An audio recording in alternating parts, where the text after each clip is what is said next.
And Scott Starboard. Hey, Scott. Scott Starboard. All right, I'll get Scott. Scott Starboard. Scott Starboard. Scott Starboard. Scott Starboard. Scott Starboard. Scott Starboard.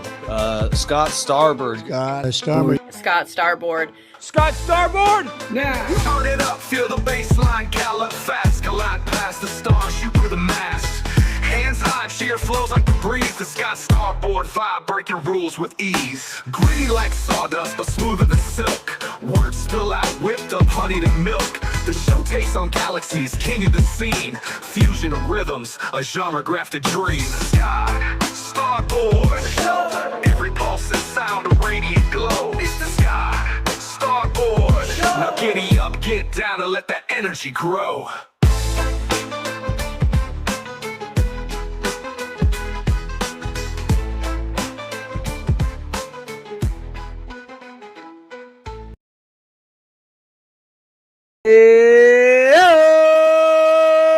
Thank you so very much for being here. We fixed my camera. I'm a mess. I am not just a mess. I am Scott Starboard. This is the Scott Starboard Show. Let's go. Let's have some fun tonight. There's all types of craziness in clown world tonight, okay? A lot of it is all crummy news. Pam Bondi, protecting pedophiles, thinks she's a toughie. Everybody's blaming Massey for not voting for something. We'll get to that. But I just want to, we're going to do it again later in the show when we look at it. But James Van Der Beek, okay, known for as Dawson's Creek, Varsity Blues, many of those great movies and TV shows. But more importantly than that, a devoted Christian, faithful, loyal, loving husband and father has passed. 48 years old. It's not good. We're gonna check some of his stuff out, and I really wanted to make my thumbnail James Van Der Beek, give him some love. I didn't really watch Dawson's Creek too much, but I had plenty of friends and coworkers and family and stuff like that who watched his show, and they loved it. They loved it. Tom Cruise watched it so much and loved it so much that he married one of the women on the show. So, or the girls. What you gonna do? But thank you so much for being here. Listen, we're gonna have fun. I got all types of goodies cooked up in the works. So let your evening proceed with some fun. We'll start out with some fun. It's been too chaotic for me. I don't know about you, but it's not. I want happiness in the world. You got to put out that positive vibrational energy. And our boy Alex Stein, who comes on at 11 o'clock after our boy Doc Bash Steve, which is right after the show. Alex Stein's always putting out and pumping out that good vibrational energy. So we're going to use some of that. Also, I found the quote that I was looking for yesterday. It's from C.S. Lewis. And we'll check that out. There's all types of goodies and things going on up in the world. I almost forgot to hit the comments. Put it up there. Boop. Is it like this for you? That's the way it looks for me. It's probably more like this. I don't know. But we're going all the way to DMS at 8 o'clock. Please sit back, relax. Well, don't relax. Get up in the chat and chat away, please. I am a chat rat, so I love a good chatting.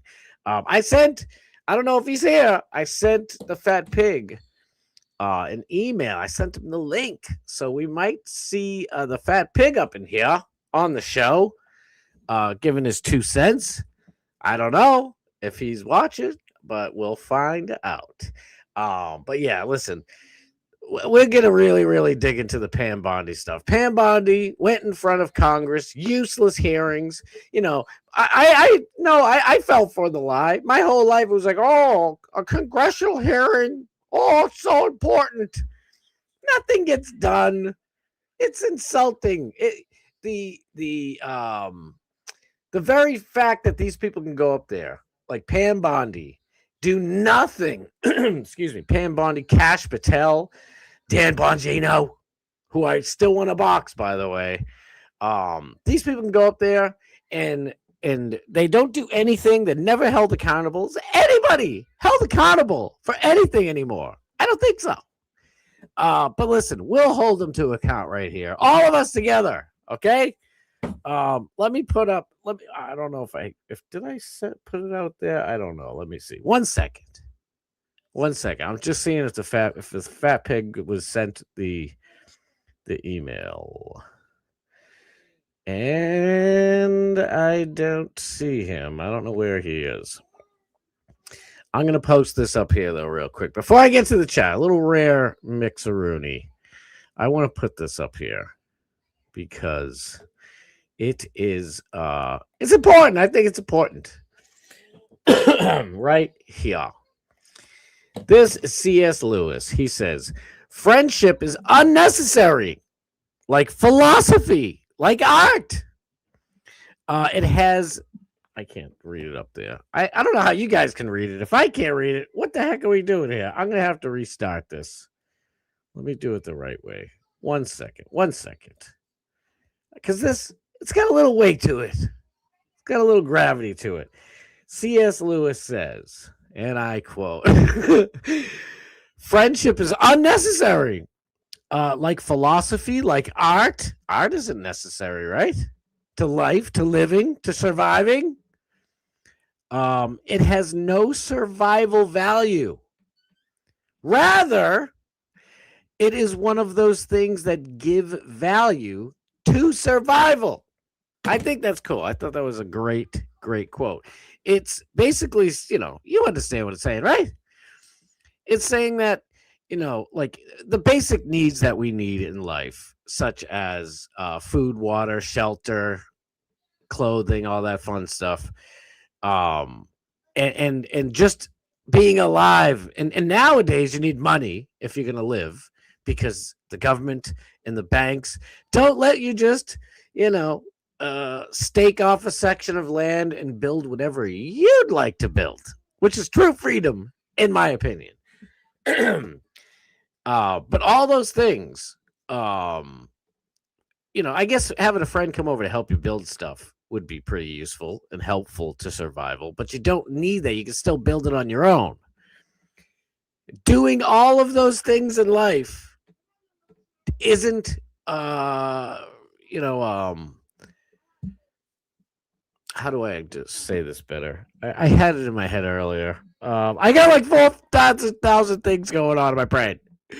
But all I know is friendship, you don't like need, it's not like food, water, shelter, clothing, money nowadays. But it's more valuable than that because it makes the whole experience, the whole trip of life, meaningful. So it's very important. It's not important to surviving, but it is important to have a wonderful existence. So I thank you all for being here. You guys are all my friends. I love yous. All right, with that, let's get that out of here. Give me your full face again, and let's get right to the chat. Kenny Powers, my dude.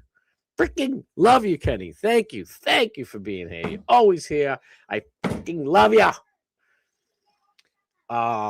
Title alone, this show is going to be crazy. Oh, I'm going to get all worked up when we get to the Pam Bondi stuff, just so you know. Maybe not, because I've watched it so many times. I hope my anger has subsided, because, man, Pam Bondi is a piece of shit.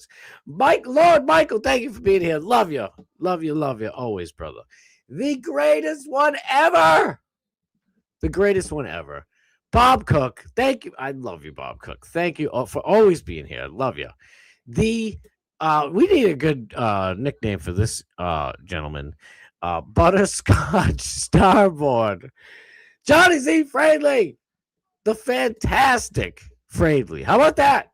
The fantastic one, Johnny Z. Friendly. That just came out of my head. We can kick that idea around. The Fat Pig is here. Thank you. Fat Pig, I emailed you the link, you little stink. You better get in here. Ep190 official. Thank you. Thank you so much for being here. Oh my goodness. Pam Bondi threw a bit of a temper tantrum And it was hilarious. That's why I'm like thinking to myself, I probably won't get all flustered with it. It's kind of funny. I mean, it's not, in the grand scheme, she's protecting pedophiles. Hello, co-conspirators of Epstein. We'll get into it. But her temper tantrum was quite the show. My dude, Nick the gun guy. Love you, Nick. Love you. Thank you for being here. I know I still have to give you a call. I get so many calls to make. Life has been so crazy busy, and it's freezing cold outside. There's still a foot of snow. It snowed last night another like 3-4 inches. I'm like, I'm done. Please give me some of that Daniel Graham weather in LA or some of that amazing Florida weather. I'll take. I'm done.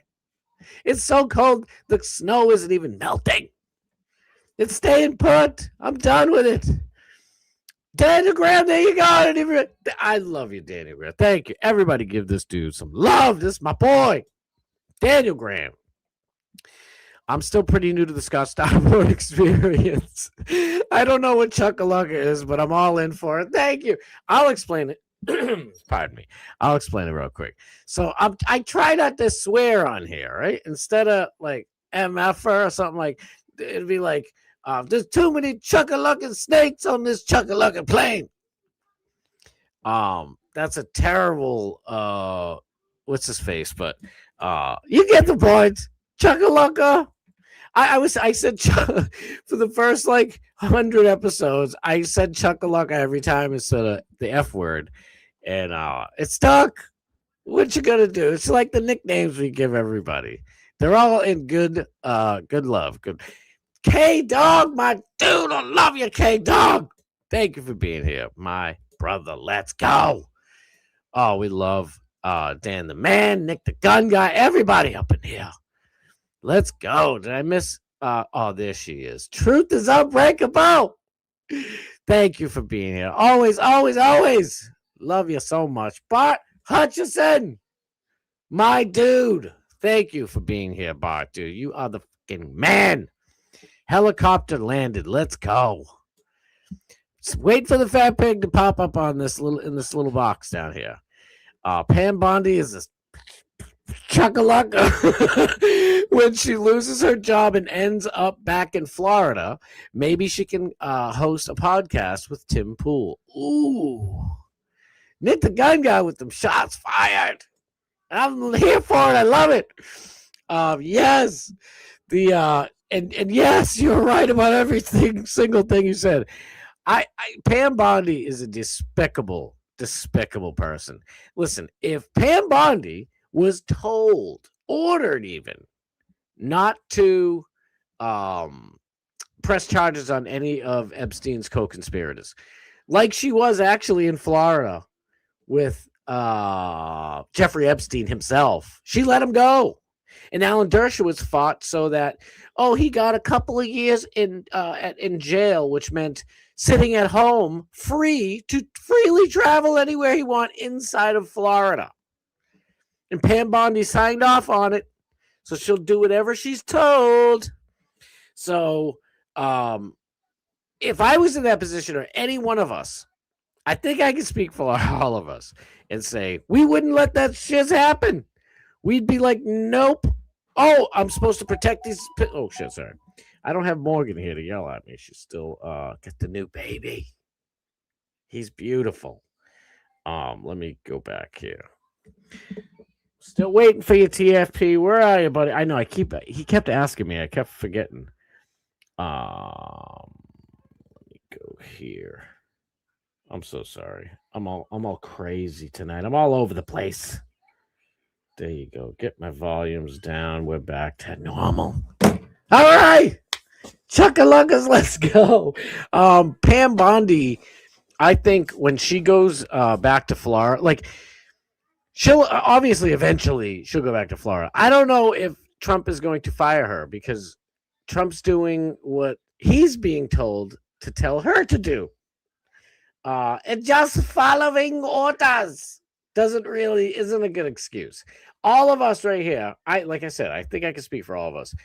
if somebody orders us to do some heinous shit, like cover up and hide pedophiles, hurting children, I'd be like, well, if that's your order, I'm going to put in my resignation. I'll be gone in 2 weeks.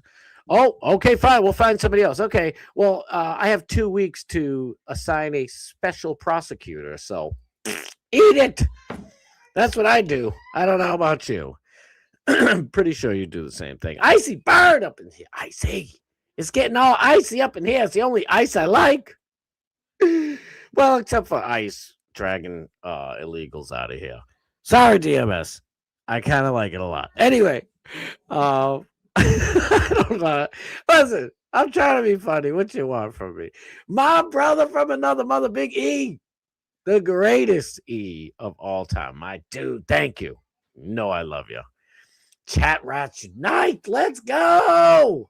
Let's go. She's a patriot.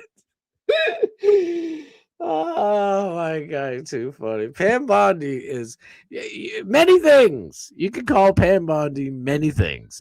Patriot is definitely not one of them. I can tell you that right now. Pam Bondage. Bondi? Pam Bondi? Yeah, she thinks she's Jeanette Bond. I don't know what James would be in a feminine aspect. Would it be Jeanette Bonds? Jeanette. That's a Bondi. Jeanette Bondi. I don't know. We'll kick that around maybe. I know James Vanderbeek. You know, I never really watched Dawson's Creek that much, but and he always seemed kind of like a softie to me. I don't know what it was. It wasn't my cup of tea. I'll just say that, right? Plus, I wasn't watching much TV and shit back in the 90s, in that era of the 90s. But he has a face that you kind of feel like you can trust. You know what I'm saying? And watch when I show you his words as a grown man. And I trust the dude. I think he's fantabulous. Artificial Influences is up in the chat. Let's go. Check out Bondi's partner. It is very strange. Ooh, thank you, Artificial. I will. I don't think I have. I don't think I've ever checked out who Pam Bondi is married to. I haven't done that. Now we're gonna do that live on the show. By the way, another live thing we're gonna do. Elon Musk retweeted somebody else. I wish I had that name on the top of my head. And I think we're gonna do it live. F it, we'll do it live. We're gonna call one of the people on the list. I want you guys to help me, and we'll call them live on the show. We'll probably have to leave a message, and I'm gonna say, y'all better vote for the Save Act. Lisa Murkowski, what is wrong with you?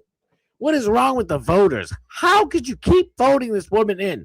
She's been in for like 3 or 4 decades, and she screws all of the Republican voters who vote for her over every single time, at least 5 to 10 times every 2 to 4 years. I don't know how many years she's in. 4 to 6. Who knows? Somebody knows, but I don't right now. They keep electing this broad. Lisa Murkowski's horrible. Scott, you need a co-host. Always here, and she's from the backyard. Yeah, exactly, dude. I definitely love to have a co-host. The unbelievable, famous Hall of Fame Rainey's up in here. I don't know about dinner yet. You knew we were asking. Mrs. Starboard had a bunch of stuff to do, so I was like, just order pizza. Just order pizza. I'll make a salad and shiz. I don't know. We'll figure it out. Dan the Man, I need a lack of Indians, not feather to survive. Oh, shit. Rainey just left Mike the Tattoo, guys. He said to tell you in the hubby. Hi. Oh, I know. We love Rainey's husband. I never give him any love. Rainey's husband is the man. Release the anger, Scott! Get it released! I feel better living vicariously through the anger of others. I don't have to be as angry. Exactly. Yes. Eat, let it eat. Free the anger. I just want to scooch through. Here we go. Jane Blonde. There you go. Bond. Jane Blonde. How come I couldn't think of Jane? There we go. We need this gentleman right here, who will be coming up at 8:00. Butter knife up in the place to be, my dude. Thank you. Thank you so much for being here. Smash the like on the Epstein Files. It is Wacky Wednesday, ladies and gentlemen. We getting wacky up in this tobacco. And just so you know, it's going to be extra wacky right now. And it's a fun whack. I hope you're ready for this. The one and only, you know him, you love him. Host of the Pig Pen every Tuesday and Wednesday, 3:30 p.m. Eastern Standard Time with our own Chris Thompson, the one and only, the Fat Pig. Let's go. The Fat Pig is here. Oink, oink, motherfucker. How are you? Let's go. I'm great. How are you? Very good. Very It's good. Tuesdays and Thursdays, just to clarify. What'd I say? What'd I say? You said Tuesdays and Wednesdays. Oh, shit. Tuesdays and Thursdays. What do you got the up and down screen for? I don't know. I thought it was nice. I want to see your beautiful face I was just in curious. high def. Yeah. I'll fix it. I got no, one it's like fine. It's fine. It's your this. show. Yeah, it's I fine. got one like this. So how is? I know how it is, but you know, the everybody else watching wants to know, how is the show going? Good. I mean, still first couple hiccups. I couldn't simulcast the first fucking show, so that's not even on my channel. Yeah, I had trouble doing it with the other ones. Just learning YouTube, It's a learning curve, but it's going well so far. You've been with me the whole time, watching me struggle, so I know the pain, brother. I know the pain. Yeah, some of it's a pain in the ass. I figured out some of the other stuff. Like I got a guy who makes me shorts, like little AI shorts. And some of them do pretty good. I've gotten like 2,000 hits on a short in 24 hours. So, damn, I need him. Just a little virtual pig saying, "Come join the pig pen." Huh? Oink oink. Yeah, Stupid that's little good. shit like that. See, I'm the little guy doing that for myself, so it's not good. I need somebody like you got. Damn, that's pretty awesome. See, there's a lot of people that I stream with that have been doing it a lot longer than me, and they help. But speaking of Chris Thompson, every time we do a show, he's like, "Why don't you get fucking Scott Starboard on here?" And I was like, "Well, I think he works late, And yeah. But if you can ever make it, we go 3:30 usually to damn near 6 before your show. So if you're able to come on, like 5:30 or something, love to have you on. Oh, dude, I'd love to be on. I listen to you guys, and the last 3 shows you guys did, excuse me, I was driving, and I'm like, damn it, I couldn't even chat. And you know me, I like to chat. And I'm like, damn, but I'll definitely come on. I can't wait. I'd love to come on multiple times. You have a big, huge panel of all types of people. Our girl, Array of Light's usually always on. Who else is usually on the show? Just for Bobby Nick's usually a mainstay. Juggalette Jen will come on. Yeah. The first episode, Bobby Fran came on, which was very nice. Yep. A lot of different people. I'm going to try to get see if he'll do it. I'm going to try to see if I can get Bob Levy on. But yeah. Oh, nice. Yep. Yeah. Very good. So I still want to promote Chris, obviously, but are you going to try and stream it on your the Fat Pig YouTube channel as well, or just on Chris's? Well, no, that's what the first episode was just on his. The second 2 episodes were on his channel and my channel, so it was splitting the viewership. But no, I think the next one we're just going to do strictly off my channel. Oh, okay. All right. And tell everybody exactly how to do it, how to get there. You can find me at the _fat_pig on YouTube. There you go. And are you on any socials? You got socials going on, right? Not really. I do Instagram strictly for communication. I don't post anything on it though. So it's just the YouTube channel right now. I post a bunch of shorts and the episodes and a couple of videos, shit like that, Yeah. I'm gonna start putting more content on it. But yeah. You get busy with life, real life. Huh.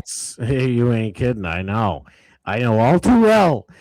So what have you watched any? I know you see, I like it. I love your show because it's always like me, DMS, and Alex Stein. We're always talking politics. Politics is sprinkled in there. Yeah. But you guys are just full out fun. What do you guys usually like? Is there a topic you go on, or is it just let's get dirty in the pig pen? Oh, when I do the pre-show meeting, he's like, "What do you want to do today?" And I'm like, "Oh, fuck, I haven't had a chance to even think about it." I was like, "We'd cover a couple stories, or we can just bullshit and have some people on the panel." And it usually just ends up, telling dick jokes and stories and just, having fun. We'll graze over some news and stuff, but it's just more of a, just a bullshit fest. It's like a couple of guys in a bar. That's right. I'm here for it. I dig it. I'm like, oh, this is great. I'm like, damn, Fat Pig and Chris came up with a good concept because I got to do pregame, friggin' shit and research, and you guys just, go at it and have fun, which is fantastic. We'll wing it sometimes. I've tried to prep before too, but then I can't pull up the fucking videos. He's got to pull up the videos, and he's like, "We got to send me the links." And I'm like, "Oh fuck, I don't even know how to do that." He's like, "Okay, I'll pull it up." Yeah. No, you'll definitely get used to it. It takes I was doing it on OBS, and it was an app. What are you using, by the way? I think we're using EV-Mux. Ooh. Okay. I do that in StreamYard. Both have their pros and cons. Yep. Like what I don't like about EV-Mux is that it presets all your shit every time you go onto it. So it changes the mic volume, changes the background, changes your name, but you can load multiple backgrounds, shit like that. StreamYard, you have to delete it, add it, that kind of shit. But they both have pros and cons, but yeah, no, absolutely. I love OBS, but literally you need, at least for me, I would love to have someone like, producing it and actually dealing with it. Cause it's, you're doing everything like with the two different ones we're talking about. Everything's kind of one click away. With OBS, it's like, no. You have about 15, sometimes, 7 to 8 movements to get things actually where they are. And then you still have to tweak them. I love the, functionality of it and all that fun stuff and the ability to tweak things. But man, StreamYard has just made life so much easier for me. Yeah. Even though, look at this. We're going to put this up here. We're cutting off, there's no good set. I don't know how. Oops, where'd you go? There you go. I guess that's gonna be all right, but there's no good set. I loved my OBS background where it was basically, it looked like me in front of whatever screen I'm showing, and it was great. I don't know. And StreamYard's kind of a little bunk, but. Snizook's here. Love you, Snizook. Snizook says the Fizzat Pizzig looks like a ghost. He says you look like a ghost. Yeah, I'm disappearing in and out of my green screen. Sorry. If I don't get the camera angled just right, it fucks up. Yeah. I'm gonna try and fix this so we can. No, I just had to reset up because the cleaning girl was here. Is my audio okay? It sounds great. It sounds perfect. All right, I think I got it. So now we can pop this up. Renee Rose, love you. Thank you for being here. Love you. See, now it's not covering you up. I like that. Yeah. Brothers, let's build a better StreamYard. Yes, Daniel Graham. I know a guy who can write code. Just saying. There you go. Absolutely. Hologram pig. That's right. We get the great hologram. I'm so used to saying Hall of Fame. It's just a figment of your imagination. Oh. That's right. You want to do a few stories with me or what? Yeah, absolutely. All right. What do you think about, let's get it right into James Vanderbeek. Were you a big Dawson's Creek fan or Varsity Blues? I mean, I watched Varsity Blues. I can't say I ever saw an episode of Dawson's Creek, but I knew about it because all the chicks were just fucking running around all wet about that shit. Oh, yes. That's a perfect way to stay. I had the same deal. This was, I was trying to find this. So this was Dawson's Creek. The chicks love these dudes. The girls, whatever. I did have some buddies that loved these two broads, but I don't think I've ever watched a full episode myself, so I don't know. But when I saw the headline come across, I was like, that name sounds familiar, but I don't know who the fuck it is. And then they showed his picture in the Dawson's Creek, and I was like, oh, that's who he is. Oh, yes, exactly. Now, this is a little long, and you know me, I don't like the long form, but I'm going to put this on. This James Vanderbeek was he lived in California, was a TV movie star, all that fun stuff. And I am not 100% sure it was because of the vaccine, but he was sick and tired of Hollywood. He was done with Helly Weird, and he wanted to have a normal life. So he moved his wife, his wonderful wife, and their 6 beautiful children to the great state of Texas. And he was able to speak freely again without being held down. This is one of the many things that he had to say. It's early in the morning on Memorial Day. I'm walking my dogs, pulling a weight sled with my kid in it, and cannot get over the fact that the Democratic National Committee is saying there will not be a debate to decide the nominee for president. Now, this was a while ago, obviously, because they didn't want to debate. Right. But this is when he was kind of waking up to what the hell. Now, listen, we all know the Republican Party, in my opinion, should be the good guys, but they are all bought and paid for pieces of shiz. But at the same time, that doesn't discount all the Democrats. By the way, this Democrat voters are good people, but I'm talking about the politicians. All of them are corrupt. I cannot find one that is not a lunatic. So it's corruption on both sides. See, that's the whole reason why I like Trump to the majority of the extent is because he already had money when he got in, when you see these career politicians who go in, like, what was that one chick? She was like a senator, a congresswoman, and her net worth when she entered was $40,000. And then 4 years later, she was worth like $12 million. Nancy Pelosi or no, she's some young gun. I can't remember her name, but Pelosi. I mean, my husband just knows how to pick stock good. Bullshit. Yeah, bullshit. Are you talking about Ayanna Presley from Cambridge, Massachusetts? It might be, but yeah, it was. And that's like AOC trying to cancel the student loans, and it's like, bitch, you got so much fucking money, just pay the fucking thing. Yeah, no shit. I remember AOC canceling Amazon Fulfillment Center in Brooklyn in her district, which would have created like 37,000 jobs. That's a lot of jobs in one whack. That's a fuckload of jobs. No. Yeah, it's like, what? Like, you got a real, and this is what I mean. You're right. There's corruption on both sides. You're absolutely right. But ideologically, Democrats they believe the craziness. You know what I mean? Absolutely. Like the Republicans, scumbags who are all sellouts, they don't really believe they're grifting. They just care more about money than they do about you, I, or anybody else. But you know what I mean? But the Democrats really believe their shit. So they're not really being paid to think something different. They're being paid to promote what the crazy shit they believe in. Yeah, exactly. And that's like when they do those word on the street things, and they ask them a question. They say, "Is America the greatest country in the world?" And they'll go, "No, it's not."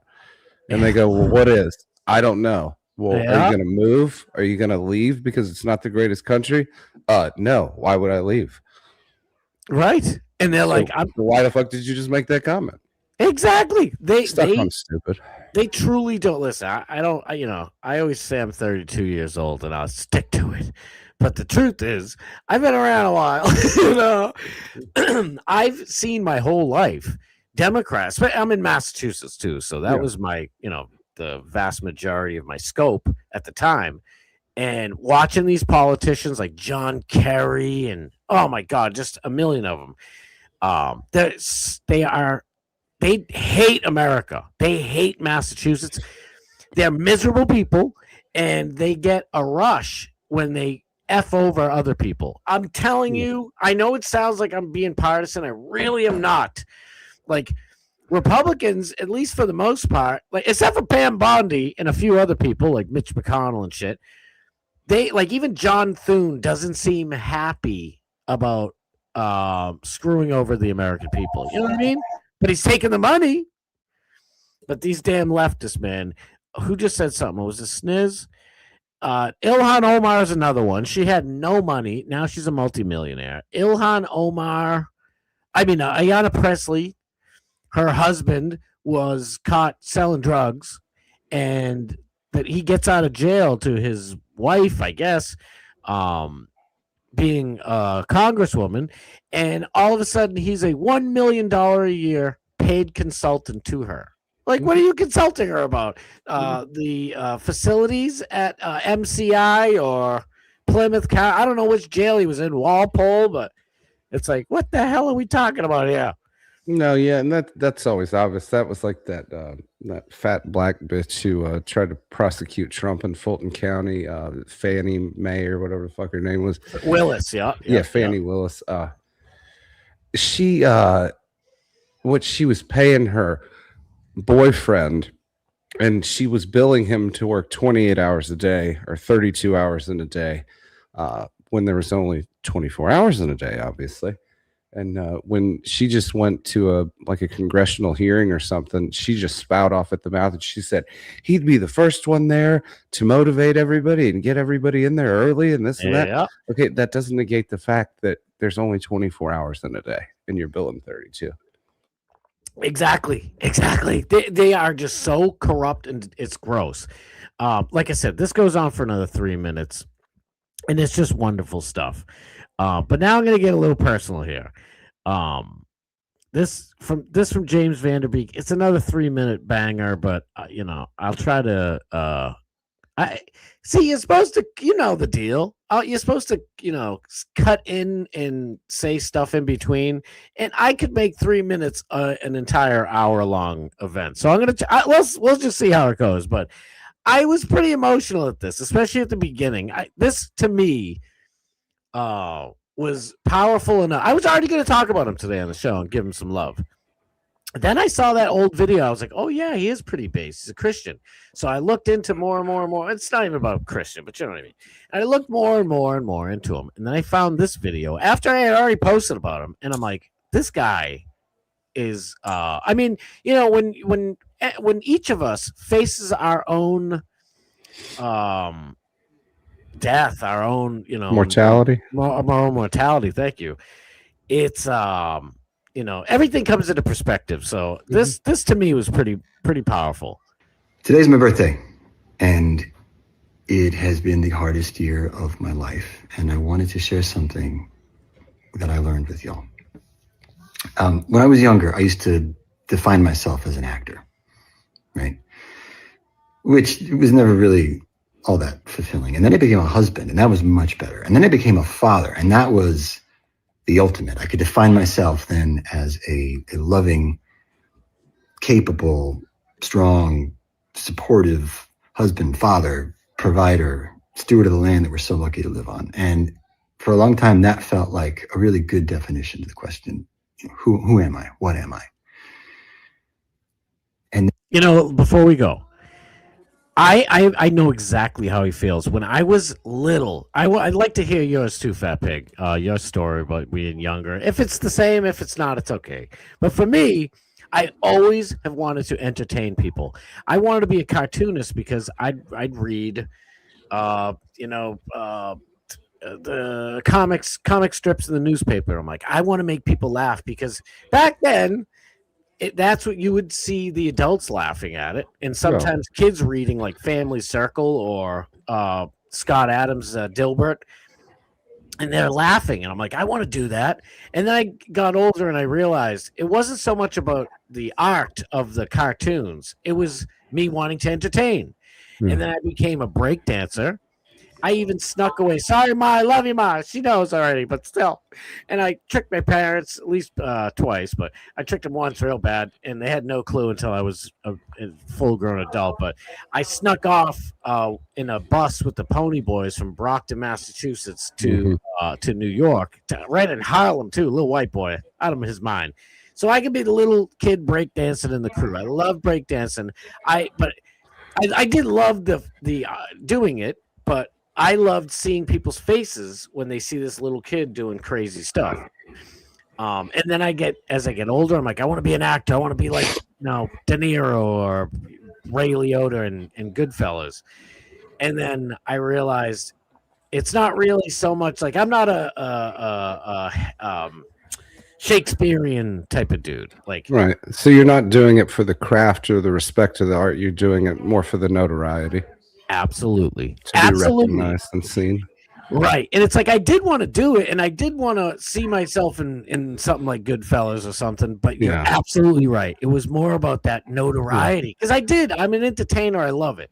I'd throw hardcore shows before, any of that stuff, and I loved, even if I'm not on the stage, I love seeing other people's smiles and reactions to other bands.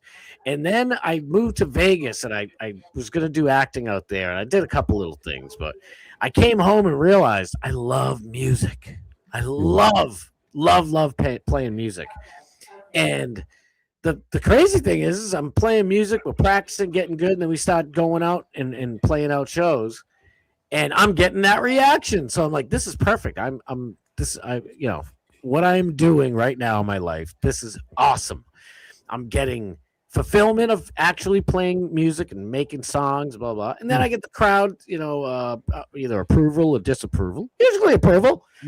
And then I met my wife, and believe me, your boy's been through many of the ladies.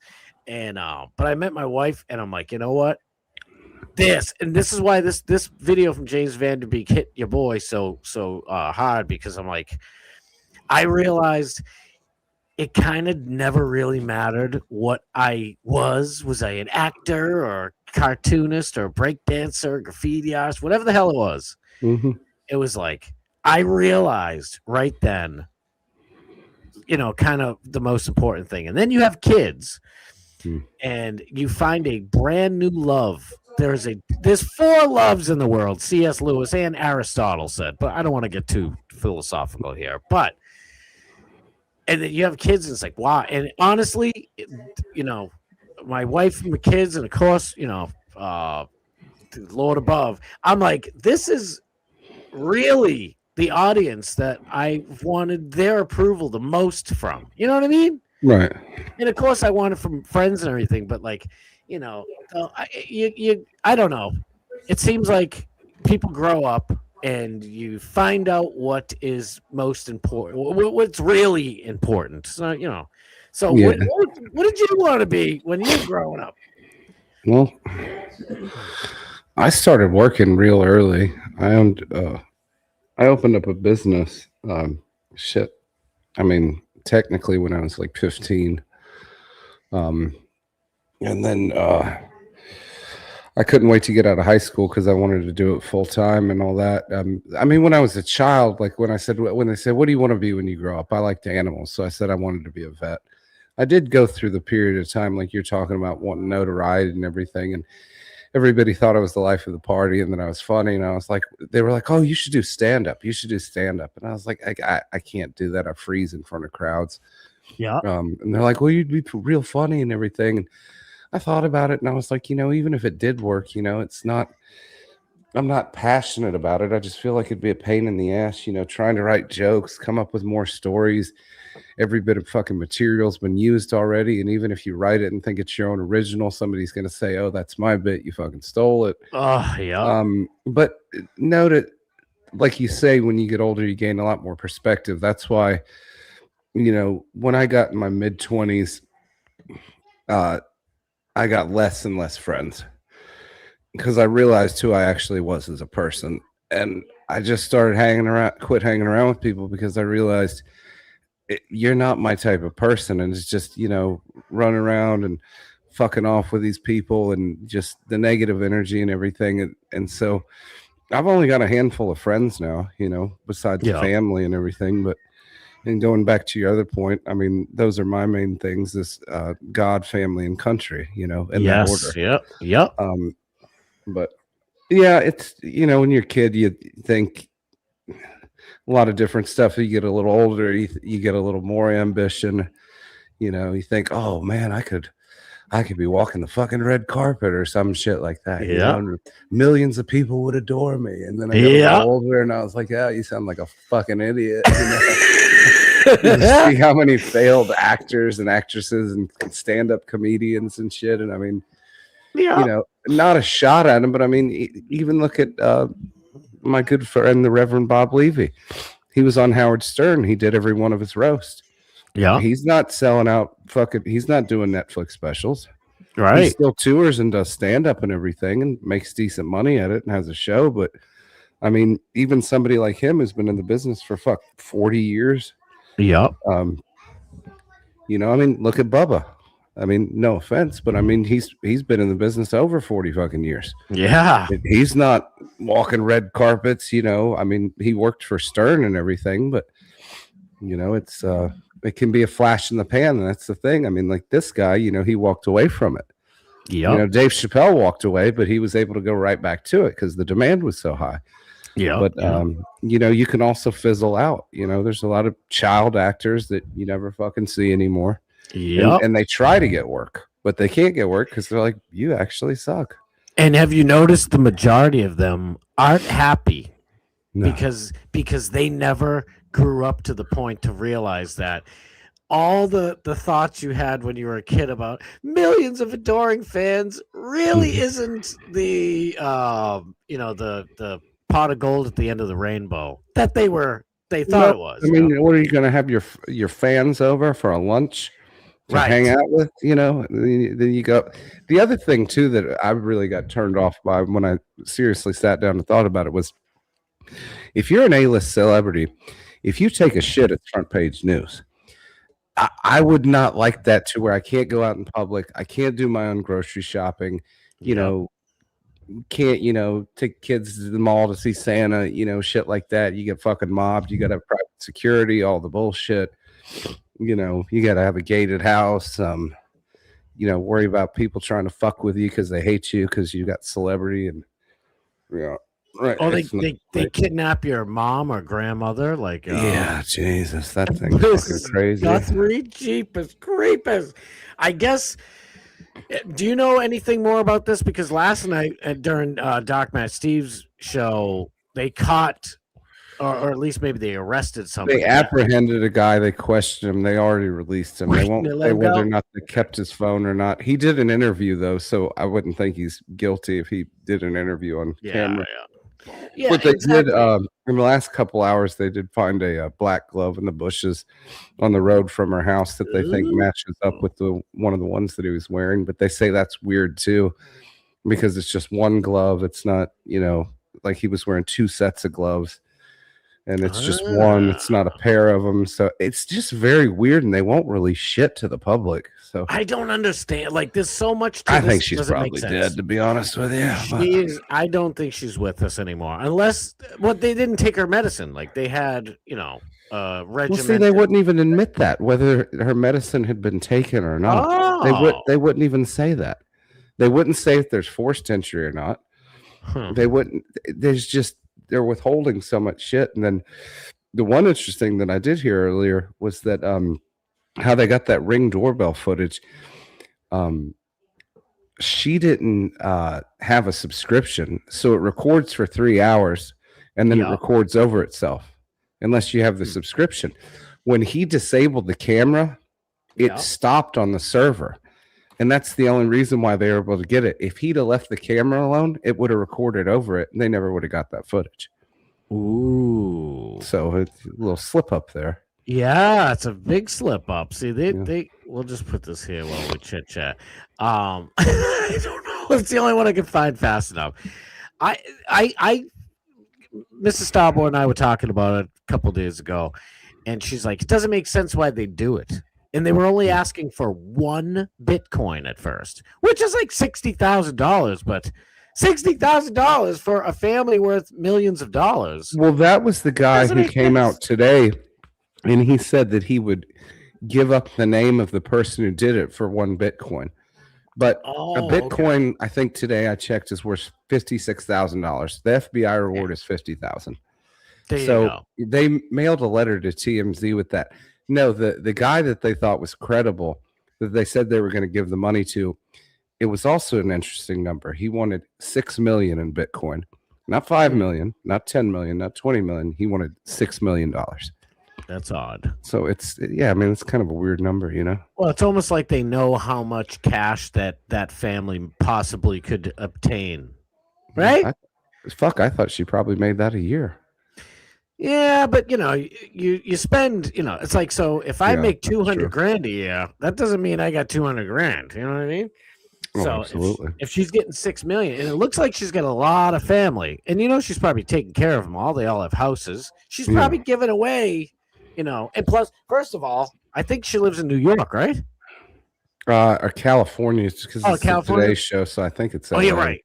You are absolutely right. Same thing. Or Good Morning America, I meant. Actually, it's even worse because in New York, I think it's like 55% of your income is taxed and taken away and stolen by the government. But in California, I believe, and Daniel Graham could tell us, I think it's a little over 60%.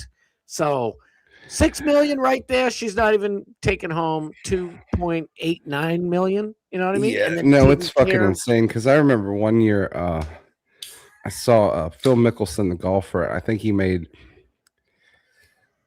like $80 million one year, and I think his take home was 38 or 42 million after California bullshit tax. Wow. Well, see, that's why a lot of people. That's why Tiger Woods lives in fucking Florida.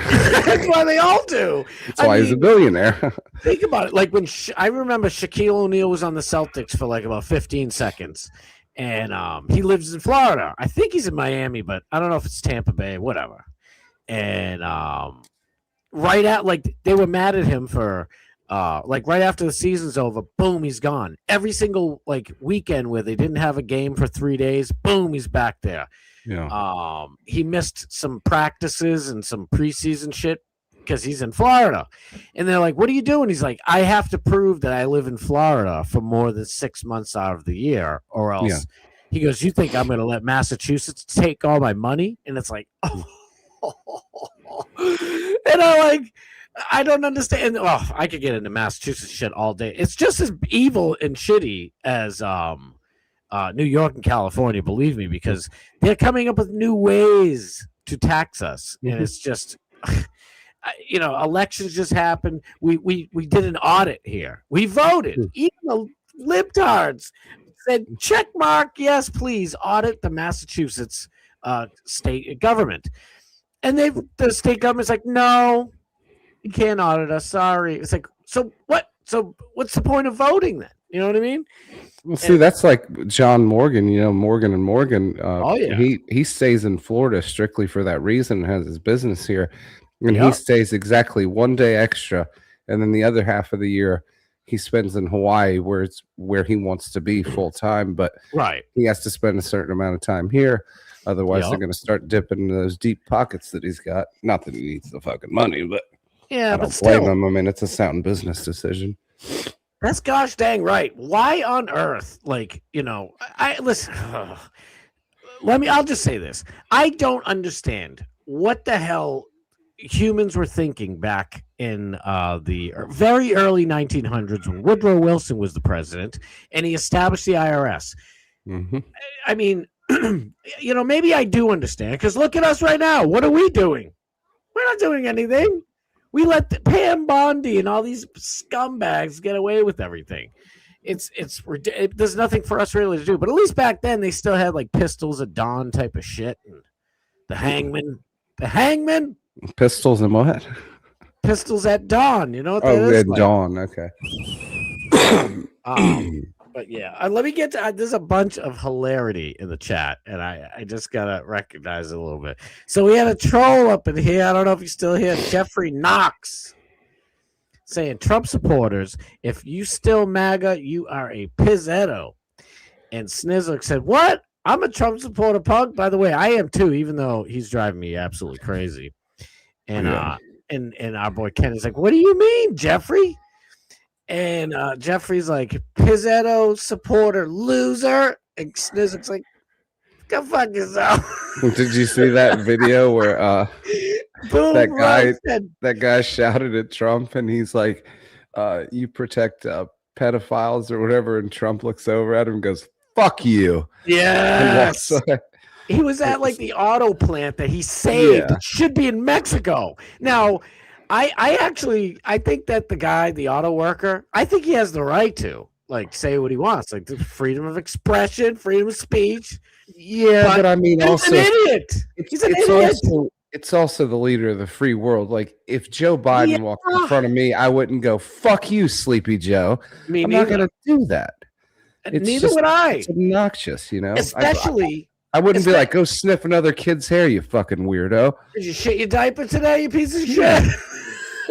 But I would say that outside of the auto factory, that Joe Biden, if Joe Biden saved my auto factory, I wouldn't say anything to him in there. But if I was outside, take the hard hat off and be like, "Hey, take another shower with your daughter, you diaper wearing piece of shit." Yeah, I mean, like if I'm at a political protest or something, I mean, I might shout something at him, but I'm not going to do it at my place of business, right, in front of my fucking foreman.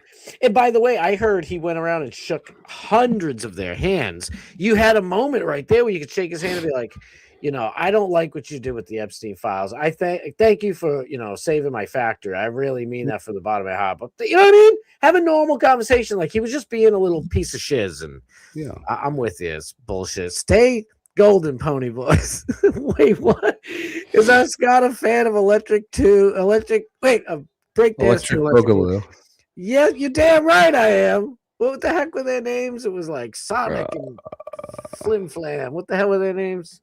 I can't fucking remember. I don't know. Just remember the name of the song. And number 2 is when they saved the dance place. They had like a dance off, and it was so cheesy. Oh my god! I liked Beat Street a little better. Beat Street, the king of the beat. I don't know. You see, you're rocking that beat up and down the street. What about a vet that tells great jokes? Can you recommend a good vet? You mean like a veterinarian? No, that's what Kenny's saying, because I said when I was a kid I wanted to be a vet, and then I thought about being a comedian, and he's saying, so how about a vet who tells great jokes? There you go. That's perfect. So I got good news and I got bad news. Your dog's nails are all trimmed, but he'll be dead in about 5 minutes after I put the pink juice in him. I love it. No, I don't know if I could have much of a bedside manner. I'd get too fucking emotional too. I like animals too much. My brother, shout out to my brother. I love you. Holy moly. Like we used to watch like on PBS before it was, PBS back then was like 40% liberal ideology nonsense, but they had some good shit. Like they had a show called The Surgery. And a couple of them were open brain surgeries right there on TV.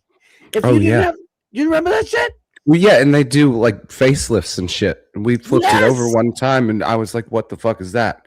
Holy fucking shit!" They cut her chin, and they just pulled this like bacon strip of fat out of it. Oh, I remember. And I'm sitting over there going, "Oh." And we watched one that was a brain surgery, open brain surgery, while the person was still awake. And I was getting queasy, and my brother's like, "This is fascinating. Look at this." And I'm like, "What do you mean it's fat?" I'm like, "Yeah, it's fascinating. I'm gonna puke." And he's like, "Not me. This is great." And I'm like, "You could be a doctor. He's smart enough to be a doctor." It's like he could be a doctor, or you need to check his hard drive. No, there's just some people, like my sister-in-law, shout out, love you so much. She, like, if I was in a hospital and sick, especially elderly people are coming in, I don't know if I'd be able to really help them, because I'd be sitting there like feeling bad. I don't know, sobbing. Well, I don't know. Yeah, and she just like get up there and does her job and needles them and all this shit. And it's like she's built for it. I'm not. I can't do that shit. Yeah, some people are made that way. Some people aren't, because the natural human reaction when you see stuff like that is to vomit and you get queasy. It's like a homicide detective. The natural human reaction when you see a dead body is you freak the fuck out, and a lot of people get physically ill. I've seen homicide detectives. They'll walk up and they'll be like, "Oh, looks like he had a bad day." And they'll crack a fucking joke, fire off a cigarette, bring me some coffee. Yeah. They just don't give a shit. It's like a mortician. I could never do that shit. Like, okay, give me the chest spreaders. We're gonna split old Scott open and see what's inside. It's brutal.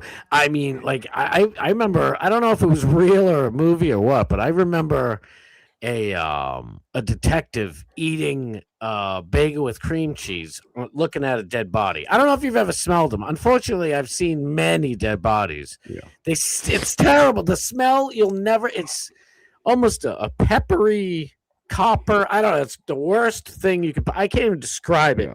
It's so bad. I'm like, I don't know how you can eat while you're doing that. Aboard DMS. I won't be live until 8:30. All right, we'll go a little bit over. Why not? We got to keep the that always reminds me. I can't remember what movie it was. I think it was Gone in 60 Seconds, but he's a mortician. Yeah, and he's eating a sandwich and he sets it on top of the dead body to go pick up the phone, and then he gets off the phone and he hangs it up and he goes and he picks the sandwich back up and he just starts eating it. That is so fucking cringe. God, I couldn't do it. That's what I mean. Yes, there are some people are built for some things and some others aren't. Dan the Man said, if you had told me 25 years ago, excuse me, that one day I'd spend over $5,000 on an effing cat, I'd have to laugh you out of the room. Fast forward to a couple of years ago, yeah, $5,000 was just the beginning. One of our cats is driving us nuts. The other one, Maine Coon, big giant. Yeah, we call it Cookie, but she's humongous. Yeah, and never a problem. She saves us money, for crying out loud. The other one, the Money Cat. Oh, I thought Money Cat is supposed to be like, we thought it was like good luck for us to have money. No, apparently Money Cat means it's going to cost you a fortune to take care of this pampered little tiny little shit. But we love them. What are you gonna do? No, I've never had a cat. I've only had dogs, but no, we'd spoil them rotten. I don't mean in the sense of like buying them fucking froofy sweaters and shit, and parading them around. But the amount of toys and the treats and the raw hides, and then when they get older, the supplements and the medications and responsible pet owner. But I mean, the last one that I had, that's why I haven't gotten another one since. It cost me about $12,000 in cancer treatment, and he died 3 months after that. See, that's why I have Christy Gnome's phone number in my Rolodex. It's like, all right, honey, can you bring your gun over here? We need to take care. I'm only kidding. I'm joking. No, but it was false hope too. They told me, they were like, oh, it's the high success rate, it looks good and everything, and they gave me the payment plan and everything, and I was like, well, fuck it. And they said, he'll probably live out the rest of his life normally. And he completed his treatment and all that shit, fucking round after round of fucking radiation. And then 3 months later, gone. Exactly. So, Kenny said to Dan, just wait until the cat's old enough for college.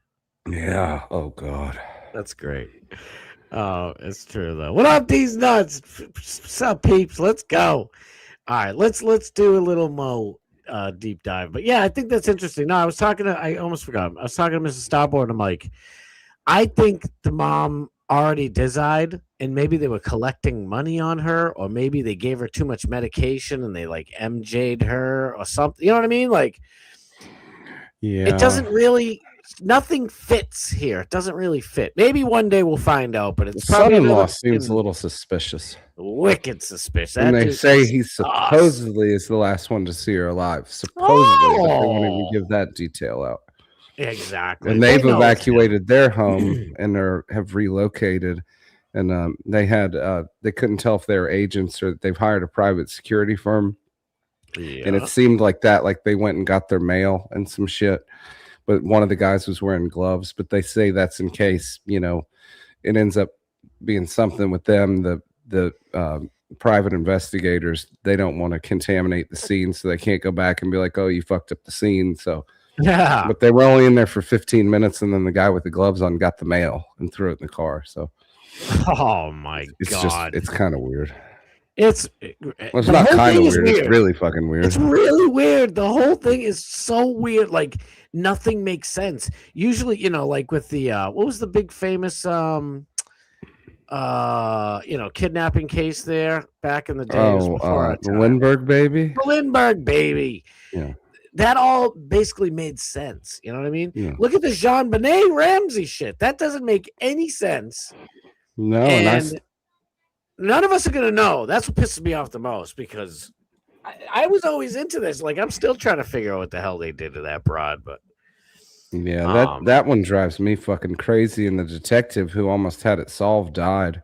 Yes, he had like a 95% success rate, and he was retired, and he had a private firm, and he accumulated a list of like 50 people, and he got it down to like 18 or 28 people, and then he died, and his daughter was trying to take it back over, but I don't think she's the way he is. I mean that. It's very interesting the way somebody can look at it from an outside perspective that long after the fact and come up with that results. The parents acted super sus. I never really thought it was them. Well, I shouldn't say never. I didn't suspect them whatsoever until like maybe 5 or 6 years later, and I'm like, the way they acted was super sus. But then I put myself in their position. It's like I don't know how I'd act either. We all think we'd say something right. You say one thing wrong, and you're the main suspect. It's like I don't know what to do. But I also know that I wouldn't do some of the things they did. Like the father didn't want to let a handwriting expert. He didn't want to have show his handwriting to a handwriting expert to compare. It's like, in a way, I don't blame him, and it's probably their lawyer saying it. But for me, I'm like, dude, I would say, get me and Mrs. Starboard off your suspect list now. You have to hurry up. It's crazy. Well, the Boulder Police Department botched that investigation because it's such a small, sleepy town. They were completely fucking incompetent. They were letting family come and go from the house while she's laying in the basement. And they think that she's been kidnapped. And then they find her almost a fucking day later because she's been rotting in the basement. Well, she was in a bag, right? She was in a suitcase, right?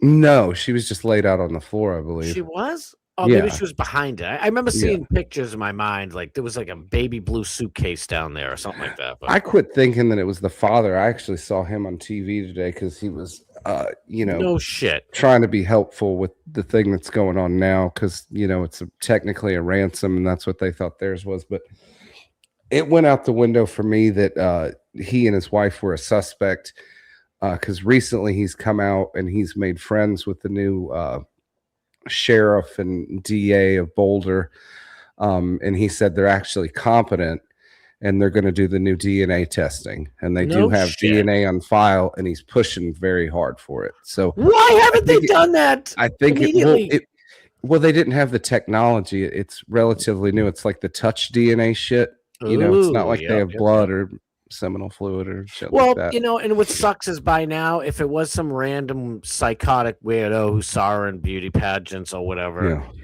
he's probably gone. He's probably kicked a bucket, so nobody's going to pay for that. But I want to know, I want. Well, you never know. Look at the Golden State Killer. They got him. Yep. They got what was that? Same thing as BTK? Was that a different guy? I forget. Yeah, it was the same dude, right? Yeah. EMC is here. Eat more coleslaw. We love him. He said Nancy Grace will be the next to disappear, probably. Don't get our hopes up, okay? She's a fucking bitch in real life. I'll tell you that. She is. She's a piece of shit. A buddy of mine's mom was an entertainment attorney, and she used to be a judge in Fulton County before she got into all that. And she would go to the Christmas parties, and I met her one time. She is a raging fucking cunt in real life. I was like, his mom told me, she's like, oh, she's a Fulton County judge. You should go, introduce yourself. And, oh, hi, I'm the fat pig, and who are you? Who are you? Huh. Wow. I was like, fuck you, bitch. Big time. And people see He's like 14 years old, too. I'm just trying to be polite. Before we do this, you just reminded me of something else I want to talk about a little bit. The Carrie Prejean chick got fired today, which is total bullshit.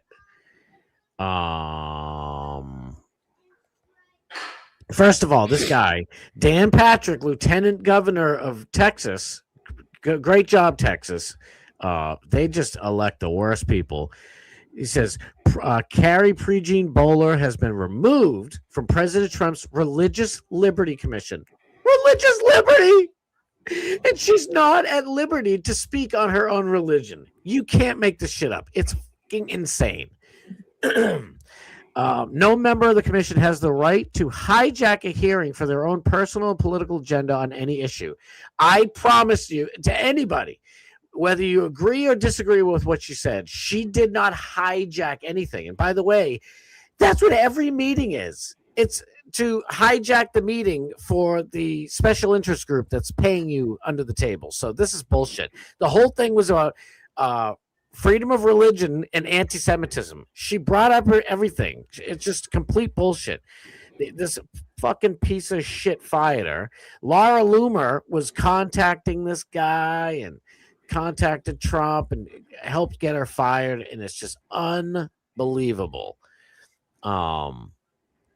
I'm like, I told you Dan Patrick was a traitor. He's bought and paid for by a foreign country. He should be hanging by the neck from the tallest windmill in Texas for all to see. That's not a call to action, and I'm talking legally, obviously, in the court. Hypothetically, in Minecraft. In Minecraft. That's the way you get around that shit now on the internet. You just if somebody slips up and say it, you just say in Minecraft. In Minecraft. He should hang from the windmill that we create in Minecraft.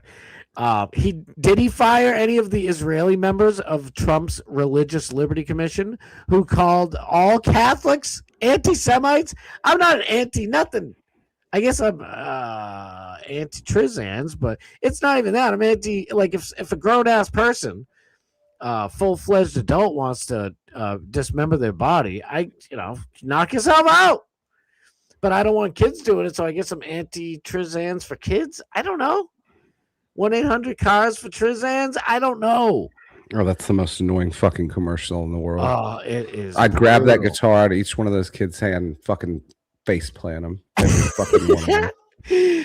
Wait, Jan said, I think JonBenet Ramsey was all the parents who were swinger Satanists doing weird swinger satanic shiznit.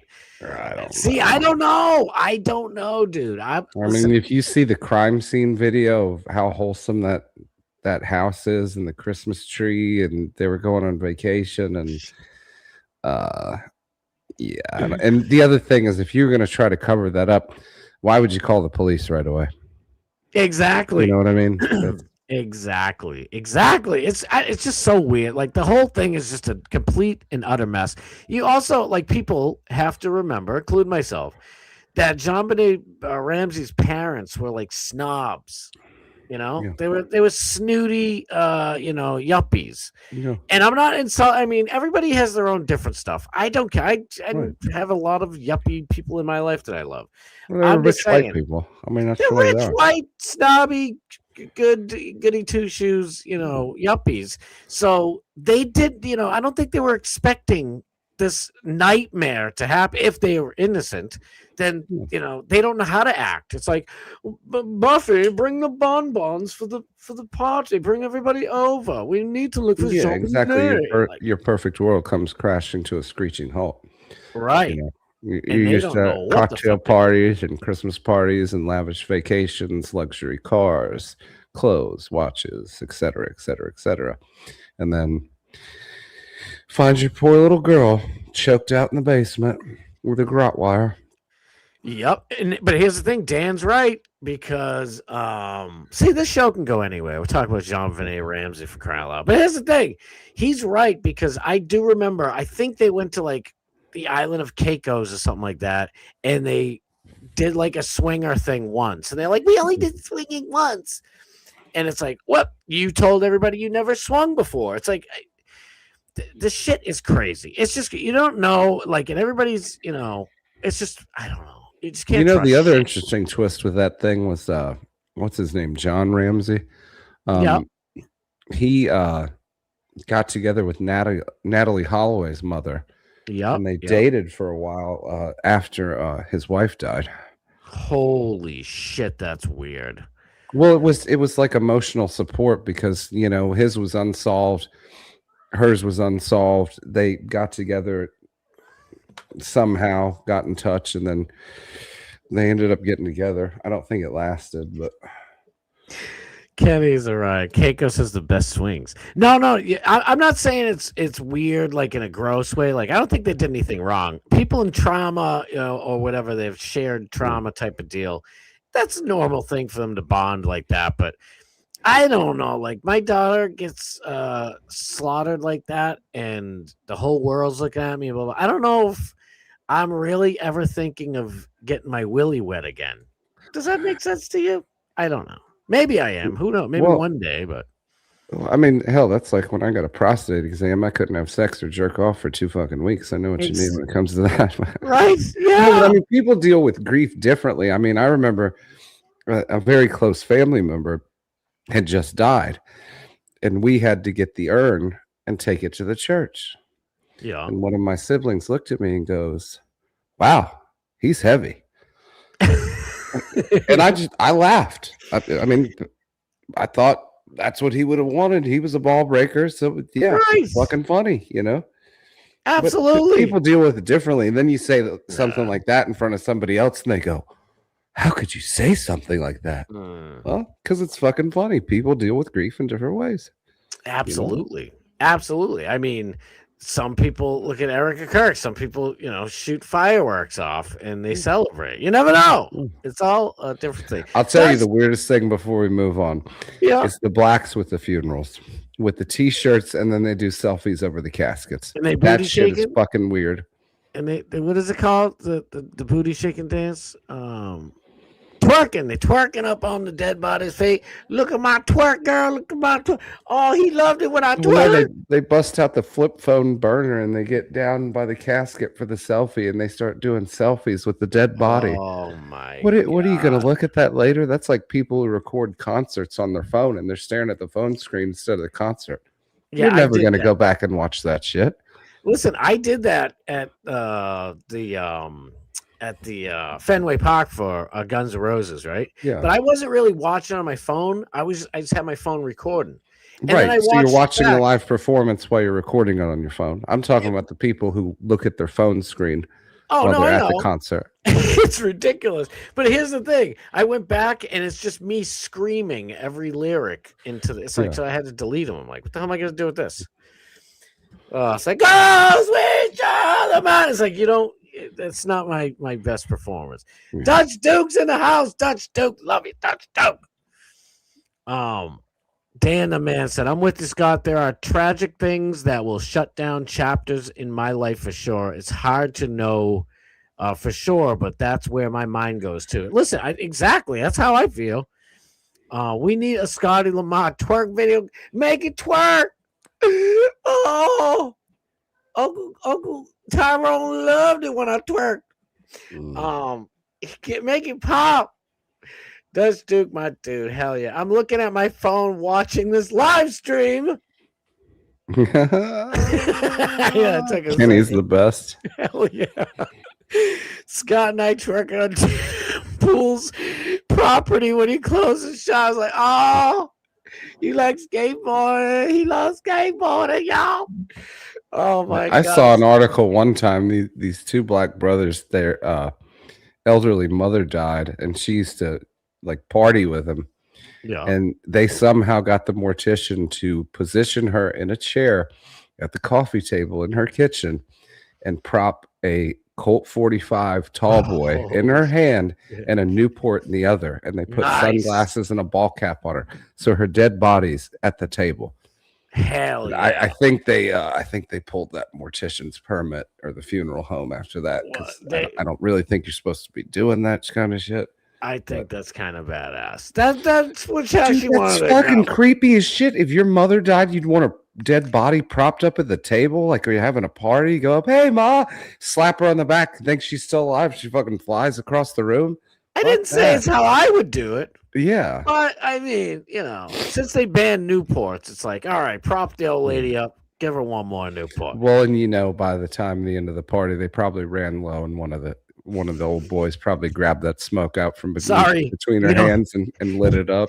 You don't Probably need took this, the beer Grandma. out. Yeah, he ain't gonna take it. I mean, I remember when one of my grandmothers died. She was not religious at all, and she said, "I don't want a bunch of rigmarole. Just have me cremated, and then have everybody over to my house for a cocktail party." That's all she wanted. Yeah.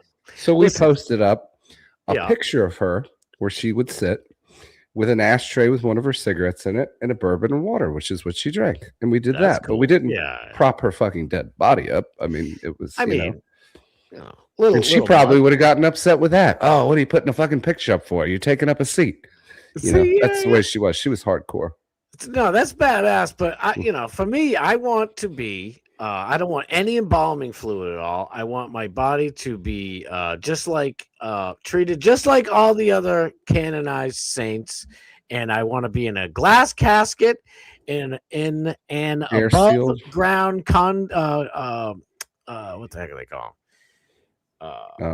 Mausoleum. And on my birthday, I want people to party. Don't fill it up with me. Can we do lines off the top of the glass? Yes. Okay. Fuck, yeah, of course. If you don't, I'll be upset. Okay. Lines off the top of the glass. Fill up. Like, don't touch my body with it, but somehow fill up like the whole thing, like a big party ball, like a big keg filled with the taps coming off of the cask. Whatever you got to do to party. Yeah. Just I'll go to crush a Viking, and on top of it, or the glass will shatter, go all over you. The fucking air will come out. I'll be like, oh, it better not be that shit. Come on. Well, listen, if that happens, I might wake up from it. A good Viking and powder blast to the face. But hell yes, that's what I want. I want everybody there. And after you cry a little bit, tell a bunch of jokes and make each other laugh. I always a laugher. I want people to laugh. Weekend at Granny's. That's right. You need Granny propped up with a couple of cigs. And by the way, speaking of black people twerking on caskets, did you hear about this fight? I know you're probably not watching too much basketball, right? But no, can't say that I do. The Detroit Pistons, famous for the whole team going into the crowd and fist fighting the fans. When was that? Like 2004 or something? This dude right here, Duran, slaps this dude, like mushes him in the face, and it's a whole hullabaloo. He gets 2-game suspension for initiating the altercation and fighting. But it didn't stop there. Oh, no. Where the heck is the rest of it? This is the mush in the face. It starts an all-out brawl. I don't know if I can show it because, and by the way, even though they suspended him, they're letting all of the dudes who fought into the All-Star game because that makes sense. Where is it? Come on. There's 4 people. One of the dudes who fought so well, he got a 7-game suspension, which is 1 more game ahead of the. Damn it, where is it? 1 more game higher of a suspension than the dude who fist fought with the fans. It was knocking fans out left and right. Do you remember that back in the day? Oh yeah. I forget there's a name for it. It was like the melee at the Mile High. I don't know what the hell it was called. Yeah, I know what you're talking about. I found it pretty interesting. I can't believe I didn't retweet it. I know I retweeted it. Jumping back before we completely get too far away from the conversation, I'll leave it alone. When I was talking with a couple of buddies when I was much younger, and we were talking about, if you died, what would you want done with your body? And you want to be cremated? You want to be buried? The best response I got out was out of one of my best friends. He said, I want you to take my body up in an airplane, put me in a Superman outfit, and throw me out of the fucking plane. Hey, I do that before you go. And then he told me, and I was like, dude, that's fucked up. I don't think we could pull that off. He goes, well, fucking chuck my body in the woods. I don't give a fuck. It's a vessel. And he's not a real religious person either. He said, I don't give a shit. He goes, don't even pay for the cremation. Just chuck me in the woods. Like, I don't think that's legal, but I've had so many people in my life that friends, their parents, or whoever, it could be many, many different people that were like, just cremate me and throw me in the water somewhere. 3 times, 3 of them, I've seen people throwing their ashes in the ocean, and it just all came back and smothered every single person there, and it was embarrassing. So I don't want to do that. Plus, listen, that's like Big Lebowski. Yeah, I've had this in his mouth. Yes, that's exactly what happens. I've had this discussion with my mother-in-law. Shout out, love you. She's doing pretty good. She's like, what do you want all that pageantry for? Above ground casket? I don't even want any casket. Just you should be cremated and that's it. And I'm like, yeah, but what about when you have to go to heaven afterwards? And she's like, well, what do you mean? It's your soul. I'm like, yes. But in the Bible, your soul gets to go to heaven. And then years later, after Armageddon and the end times come, we get our bodies back up there. And my mother-in-law is like, well, God can, I think he can figure out how to bring your body back. I'm like, well, all I'm doing is making God's job a little less easier. There's your body right there. It's good. It's cremated. You know how many pieces? It's like a jigsaw puzzle all night long. He's got to put all that shit back. I figured, boom, I hook him up, save God a little extra time. Plus, you can crush Vicodin on me and party every year. What's wrong with that? Malice in the Palace. Thank you so much, Nick the Gun. Yeah. Yes. I knew. Hang on one second. I'm going to grab a tissue. I'm tired of sniffling on the fucking mic. Do you think? What a good friend giving you chores to do.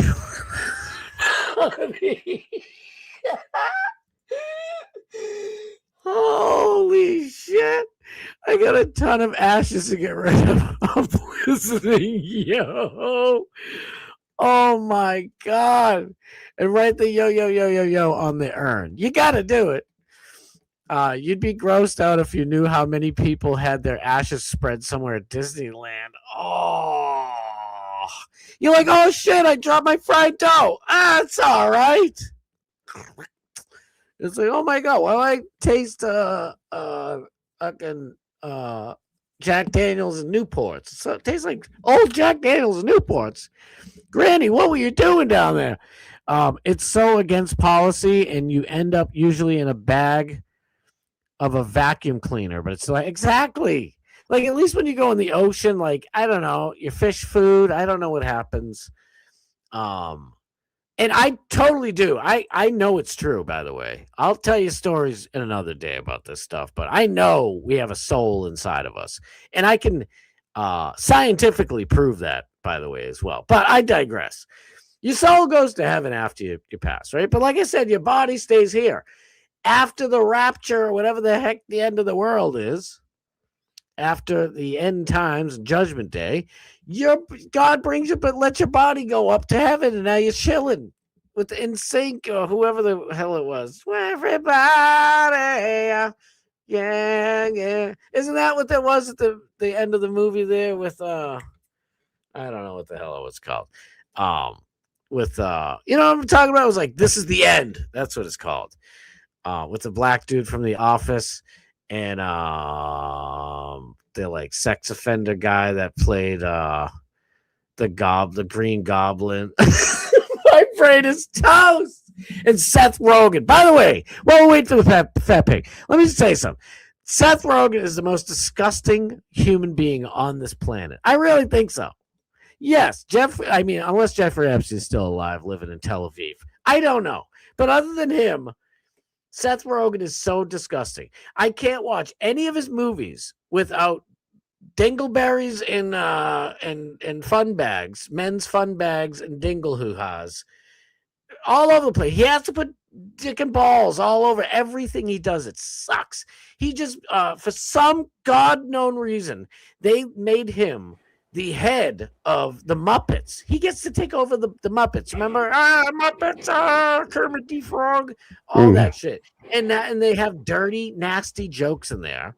Like, I remember watching Bert and Ernie were queer. Yeah, Bert and Ernie. They spent way too much time in the bathtub together. But what I liked about Bert and Ernie, even though they were gay, they never put it in your face. You know, it wasn't like, but now Seth Rogen's in charge. So Seth Rogen's like, has Bert and Ernie going down on each other. Sabrina Carpenter is talking to Kermit the Frog, and she's like, he says, "Oh, yeah, there's a kink in the chain there, buddy." And she's like, "Oh, I love kinks. My butthole." It's like, come on, Seth Rogen. Wait, are you fucking serious? Yes, it's terrible. When I watched it when I was a kid, right? When I watched it, the Muppets or something when I was a kid, there were like adult jokes, like adult, mature jokes for. I'm thinking of Sesame Street. Yeah, no, not Sesame Street. They're on their way. They're on HBO. You never know what's going to happen next, but once they get Cinemax overnight, you'll be seeing Mr. Hooper doing his thing with Snuffy. Oh, that hurts, Mr. Hooper. Not there. I like to think our souls get reincarnated in a new body. That's not a bad. I like that one. That feels right. That sounds nice. Deep stuff tonight, plus funeral tips. I'm reminded of Barfly 77 and his cooking. Hell yeah. Wow, I forgot about that. What do I do with my dad's ashes? I don't want that blowback. For real. Listen, find out where he wants to be. Like, a lot of people want to be at Fenway Park, and it's just like Dan's talking about at Disneyland. You get, Green Monster tickets, and you just woohoo. But being somebody who installs hardscape and landscape, let me tell you, those are eventually going to be in a dumpster somewhere when they cut the square. They cut out a square patch of grass eventually. All of the grass in Fenway Park or any park is going in the dumpster somewhere. So don't do that. I would put it, even just burying an urn, take some of it, squish it into a diamond or whatever silliness they do nowadays. There's many things to do.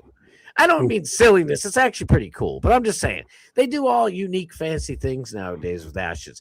Take some of it, make a little diamond for a necklace or something, and bury the rest in the ground somewhere. That's what I do. Because when you sprinkle it, goodbye.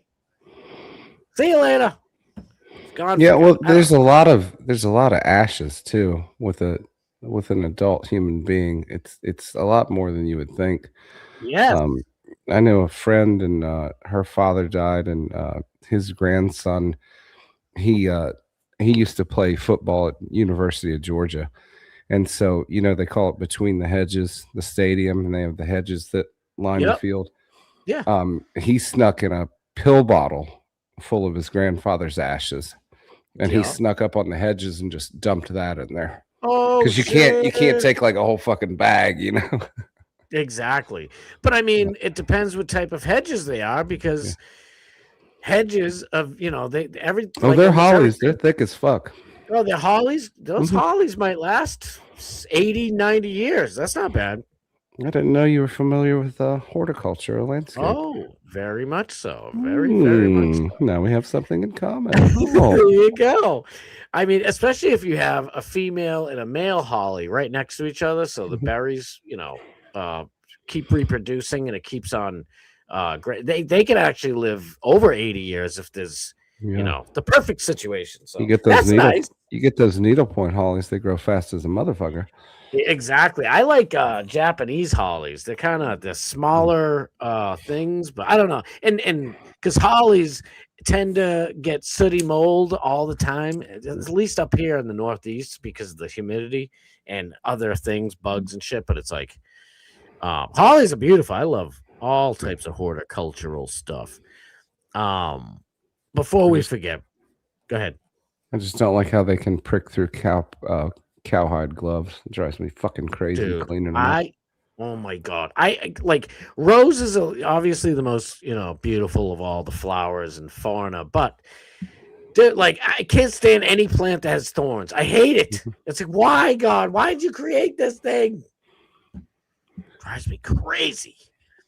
All right, so let's get into this because we're gonna go over a little bit. DMS isn't gonna come on until 8:30, so we might as well entertain you, but to the best of our ability. Now, Jerry Nadler is a human piece of shiz, and we all know that he's a corrupt, dummy scumbag, you know what, and who knows him, right? And somehow Pam Bondi managed to humanize this piece of human shit right here. It's nuts. How many of Epstein's co-conspirators have you indicted? How many perpetrators are you even investigating?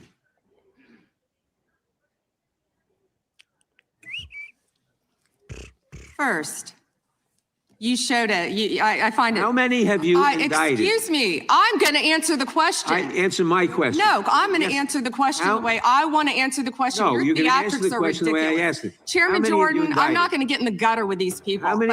Your theatrics are, what did she say? Your theatrics are. Chairman Jordan, I'm not going to get in the gutter with these people. I'm going to answer the question the way I want to answer the question. No, First of all, what a piece of shit. Unfortunately, honey, you are the attorney general. You have to answer to Congress when they ask you questions. It's like, she wouldn't answer the question. It's like, how many of the Epstein co-conspirators have you filed charges against? Have you arrested? Have you done it? She's like, I'm going to answer my way. Oh my God. And she's like, your theatrics are ridiculous. Whose theatrics? That's what I'm saying. How can you, if you can make Jerry Nadler seem like a reasonable person, you need to get fired. She's done. It's pretty bad. It's bad. Have you seen these? No. Oh, you're in for a treat. We got a few of them.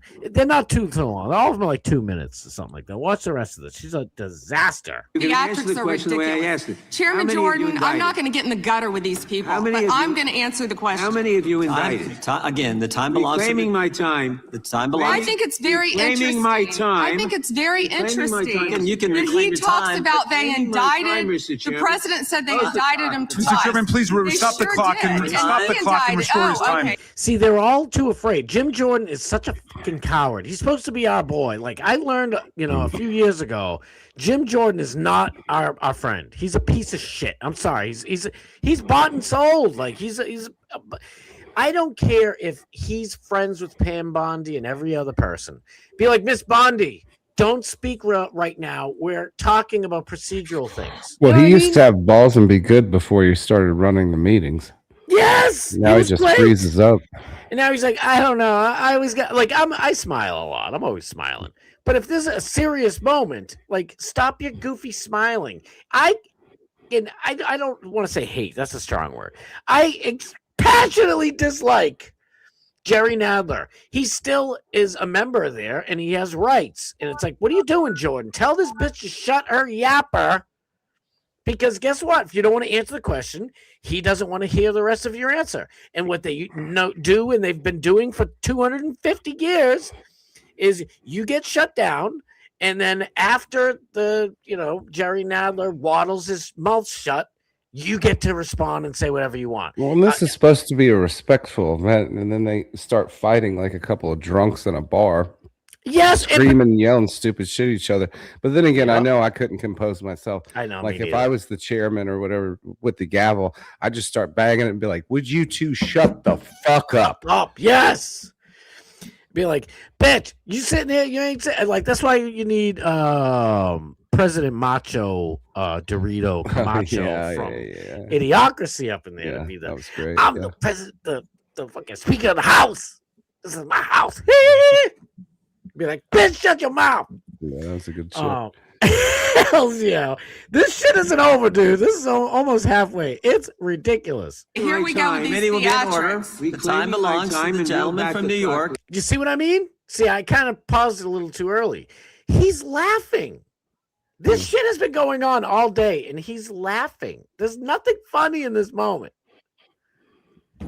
Oh, my God. Be like, I told this bitch she better shut her mouth. I can't do what's his name? Who played Terry Crews? Terry Crews.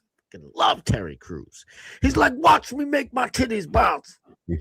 Both y'all start talking. All right, ready, let's watch.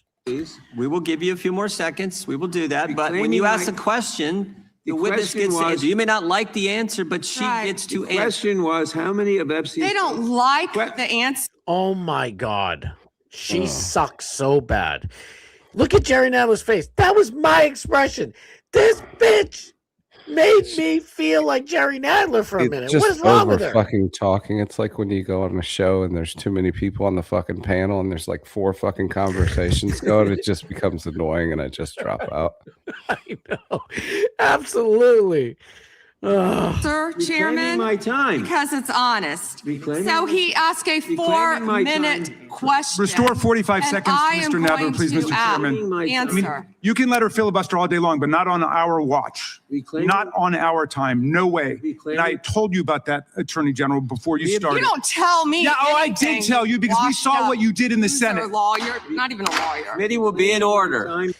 Look at he's smiling. Like I understand. Like this guy Jim Jordan sucks. Get him out of there. Roll up your sleeves somewhere else, Buckaroo. This guy is toast. This shit's turning into like fucking Parliament where they just scream and yell at each other. Oh, dude, perfectly stated. It's like, America used to be respectable for a reason. Who's going to respect us? Like you said, it's like Parliament. When you can't regulate it, like who are you going to throw them out and then people just keep over talking? You can bang that fucking gavel till you're blue in the fucking face, but it's not going to make them shut the fuck up. Right. They need to put shock collars on them. That's a good idea. And listen, Pam Bondi's supposed to be on our side. I don't give a shit about sides. This is a hearing rather, to get to the bottom of all of the Epstein files that were released.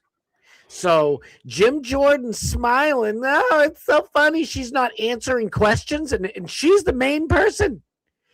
This bitch is in charge. Well, and look at the petty comments. He's like, "Oh, I will say that to you," and then she's coming back with shit that's not relevant. You're not even a fucking lawyer. Yeah, I know. Okay, what's that got to do with the cost of fish? No shit. It's like, really? Well, you are a Congressional lawyer. hearing. He's questioning you. Yeah, right. I'd say you are a lawyer and you let Epstein go free twice. Fuck you. But see, that's what you would. Because I'm like you. I'd be terrible in this situation as well. I'd be like, fuck you, bitch. Who the hell you think you are, you pedophile protector? Oh, yeah. I would not. That's no good. And then you get some guy with this boy on a podcast making fun of me. What do you want me to do? I don't know. All right, knowing me, I'd be the one who'd just look at her and be like, I think you're a fucking cunt. And then they'd be like, oh, you can't do that in here. And I'll be like, well, I just did. I just did. Whoops, I didn't know. I won't do it again until the next time. I'm sorry, I meant that as a term of endearment. Yes. Please continue, Miss Bondi.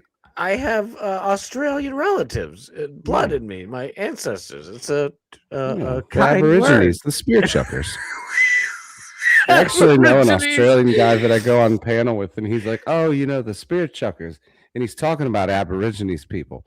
Right. But I said that means something much different from where I come from, buddy. Oh, and he's yeah. like, well, what does it mean?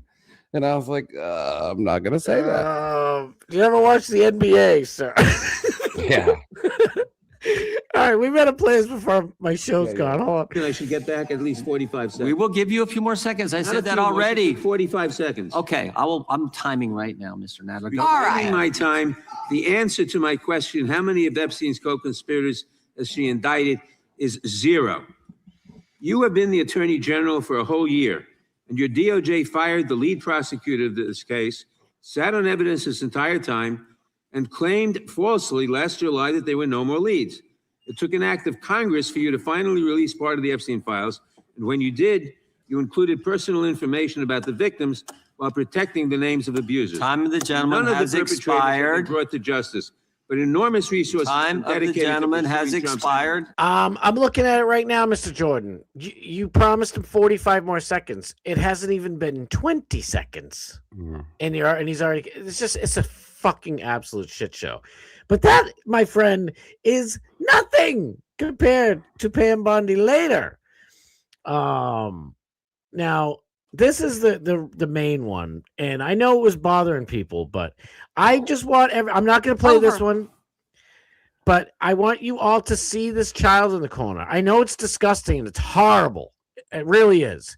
But keep this picture in your mind. I'm not going to play the video because it's, 40 seconds here. Nobody needs to see more than that. This is a real picture from the Epstein files. I didn't put this on there. Somebody else did. Keep this child in mind as this bitch Pam Bondi or the C word, as our good friend the Fat Pig points out. This is what she says. Now remember that picture in the corner and listen to this bitch what she's about to say. The Dow right now is over. The Dow is over $50,000. I don't know why you're laughing. You're a great stock trader, as I hear, Raskin. The Dow is over 50,000 right now. The S&P at almost 7,000. And the NASDAQ smashing records. Americans' 401ks and retirement savings are booming. That's what we should be talking about. We should be talking about making Americans safe. We should be talking about, what does a Dow have to do with anything? That's what they just asked. Are you kidding? Mr. Jordan, Mr. Jordan. Is that picture up next to her when she's saying that? No, somebody put this up. Adam Media guy put it up there. I didn't put it up because I forget if it was Sniz or K-Dog. Somebody didn't like it. Stock market if they're talking about the fucking Epstein files. They're talking about this happening to thousands of little girls, and she's like, "Who cares about that? The stock market." If the hearing's about the Epstein files, why the fuck is she talking about the stock market? Because she's like, we shouldn't be talking about this and all the people that she let get away with it. We should be talking about the stock market. Ooh, whoopity do. Guess what, everybody? I want your 401ks and your retirement plans to go through the roof. But here's the problem. In 20, 30, 40, 50 years or whenever you're going to retire, the fucking economy is going to be so bad that it doesn't matter what your 401k is. You're always going to be broke. So how about we fix some real shit? Because the stock market isn't bringing down the fucking cost of a house. A $300,000 house is going for $800,000 right now. Fuck that. The stock market doing good isn't solving shit. I still go to the supermarket and spend $300 for a week's worth of, shit that used to cost me $80. So shove the stock market up your ass. We're not talking about the stock market right now. Pam Bondi, what do you have to do with the stock market? You're the Attorney General. What the fuck do you have to do with the stock market? Yeah. You're about justice, honey. Oh my God, it drives me fucking bonkers. Last one. It's a little bit long, but I'll pause it a couple of times. Is this the last one? Yeah, I think I only had 3, I think. There were plenty. Oh, there were plenty. I thought these 3 pretty much summed up everything there is about Pam Bondi. Before I do it, let me get to the checks. I know people want to get their 2 cents in here too. Mothballs and cornstarch for the funeral arrangements. Yep, the final judgment, we get our original bodies unified in a glorified state matching Jesus. Amen. That's what I believe too. But you never know. Who knows what's going to happen anymore? I believe that, but there could be stuff in between is what I'm saying. If all the people in purgatory, what if everything ends? What happens to the people in purgatory? I'm just saying there's other questions that, we don't know about. And we'll find out one day when we're on that other side, I believe. But, don't forget the coins over the ice so you can cross the River Nile. You might want to cross the River Styx. You never know. Styx. That's same fucking the River Nile. What a moron. And I heard you, and I knew what you meant, and I still thought... I know it is guarded by the 3-headed Cerberus on the other side, though. I do know that. You're right. I think I was going to say Medusa, but I knew this had something to do with a dog. Yeah. And Cerberus, 3-headed dog. That's what it is, yes. B-Dub's up in here. Everybody give B-Dub some love, please. Brendan Wild, that's my brother. I love him. Kenny, what if your soul got reincarnated in a Somalian's body? I don't think he'd make it very long. Yeah, I mean, I guess all you can do is open a daycare and hope the next body's better. Rich. U.S. Catholics weren't allowed to get cremated until a few years ago. Even then, it's still discouraged. That's probably what it is too. In my mind, like I just remember, like in the Bible it says to keep the body sacred, right? Yeah. So you're not supposed to really get tattoos, even though I got a few and shit. And my dad always warned me, sorry, I know, I'm sorry. But whatever, as long as you're not completely, because the body's our temple and God gave it to us. So it's don't, ruin Well, it. some religions are more strict than others. Like the Jews, if you have any sort of ink on your body, you can't be buried in a Jewish cemetery. They will not allow it. They inspect your body before they bury you. Yeah. Wow. If you have a little tattoo, nope. Well, at least I know I'll never be switched at death and be put in a Jewish cemetery. Not that I mean, come on. I think what they even started doing in some circumstances, the Jews that they wanted buried in the cemetery, what they offer now is they'll actually cut the piece of skin off and stitch it back up before they bury you. Well, yeah, I mean, fuck it, hack away. Cut some bacon off my back.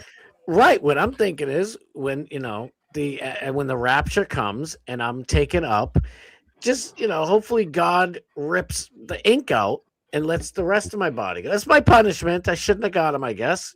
Just take all the ink. Some people who go like Tom McDonald and your face done all up. Listen, I got nothing against you, but ouch. I just thought of the funniest thing, and I won't use his name, but everybody's going to know who I'm talking about. The fat fuck who lives in the bed with a Hulk Hogan tattoo. Can you imagine if he was Jewish and he had to get that cut off his back before he was buried? Holy shit.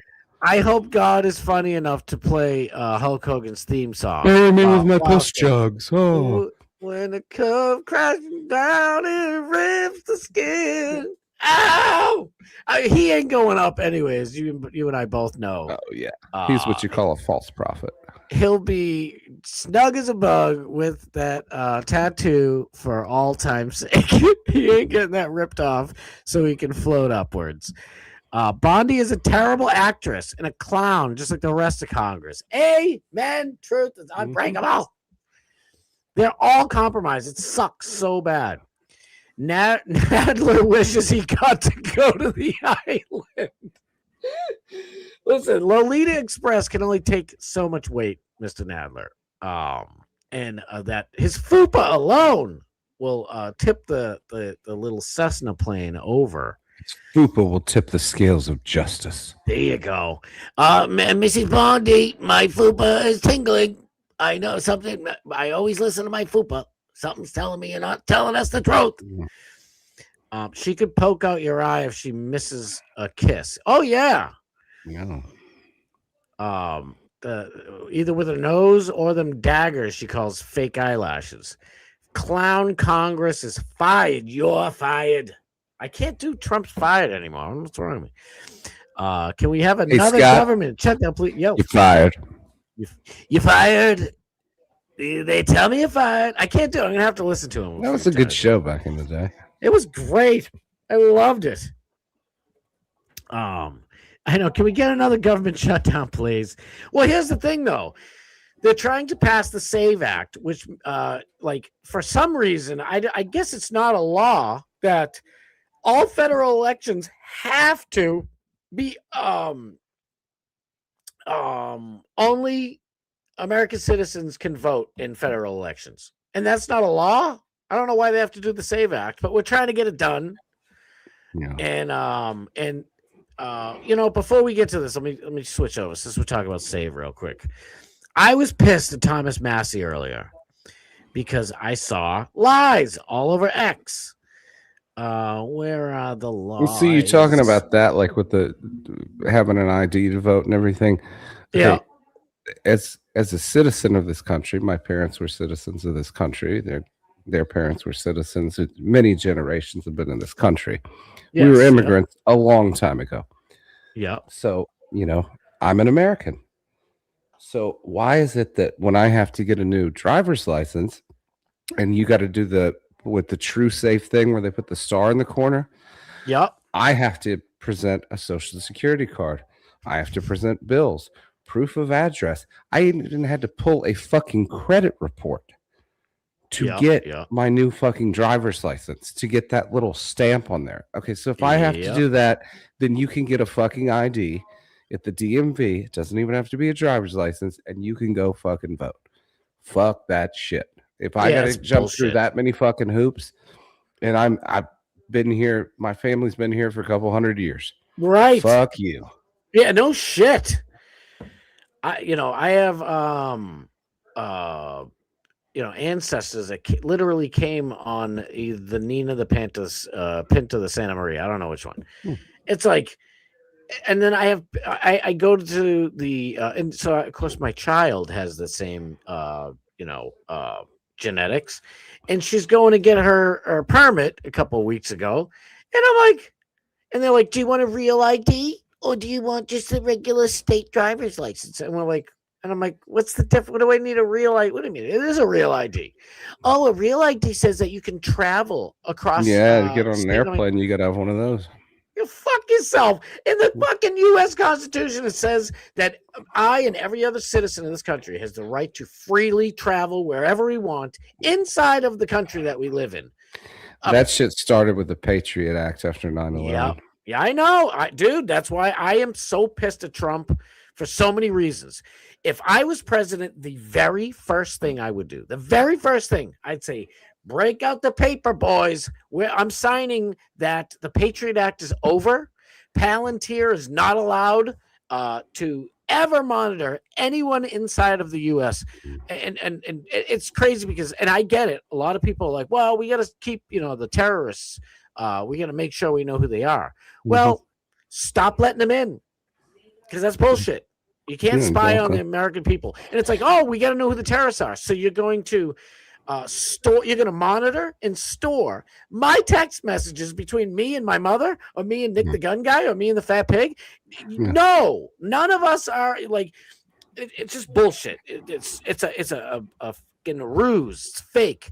I remember after they did the Patriot Act, and people that I would know, especially this one chick, she'd get real paranoid. Like if you talk about a bag of weed over the phone, she'd be like, they could be listening.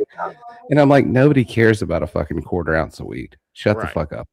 And then then what I do to fuck with her is I'd be like, I hope the FBI's not listening because I'm building a bomb in my basement. And she'd flip out and hang up the phone. Hang up, that's right. So what the fuck are you doing? I've had many friends like that, and I teased them too. But in a way, see, I didn't think about this until years later, though, after the Patriot Act. It's not even about them breaking down your door for jokes about bombs or buying a fucking ounce of weed. It's later on. If something ever happens and you have to go to court, they'll say, well, isn't it true that you bought drugs and you hung around with terrorists who wanted to build bombs? You see what I'm saying? So that's what. How do you know it was me on the phone? You got me on the camera? They're like, well, we actually do. Maybe it was somebody who sounded just like me. We're monitoring everything you do. So, did you know that? This is the truth. You can look it up. Our modems for our Wi-Fi in our house monitor. They can track us in our house and see exactly where we are when we were there. It's through walls and everything. It's crazy, dude. I might have to do like that Alexa. I fucking unplug that thing whenever she's not using it because you'll see it sit there spinning and it's listening to your conversation. Yes. And then I go on Amazon to order something, and it'll be whatever the fuck we were talking about. It's fucked up, dude. Like she'll say to me, she'll be like, I think we need some more, potting soil or something stupid like that. Yep. And then I go on Amazon to order, fucking chapstick. The first thing pops up, Miracle Grow potting soil. It's fucking crazy. And they're like, well, we're only monitoring you so that we can find out what you like to buy. It's like data harvesting creates more revenue than gold harvesting. Oh, yeah, exactly. Which is nuts. And it's a much cheaper process to do. You don't even need an excavator or a rock truck or a wash plant. Yep. All you need is a bunch of modems and shit. Do it all. I'd still rather go gold hunting. I'm sorry. It's me too. I used to love watching that show Gold Rush, Hell yeah, I still watch it. Fridays are for gold, baby. Yeah. I like that Tony Beats guy. Tony Beats is the best one. How do you get a beard that straight? I guess because he's Dutch. Yes. He's fucking, I don't put up with fucking anything. You understand? I fucking kick all of your asses. He's the best. The other kid there, what's his name? Parker Schnabel, he's a little prick. Fucking hate. Oh, I'm so glad. I feel like a dickhead when I watch that. I'm like, fuck you, Parker. I'm glad that Todd Hoffman got off because he's, like they do their little prayer and bang their helmets, and he's like super. I'm not that I'm against religion, but that was way too much Jesus freak bullshit. Okay, this is a show about gold mining.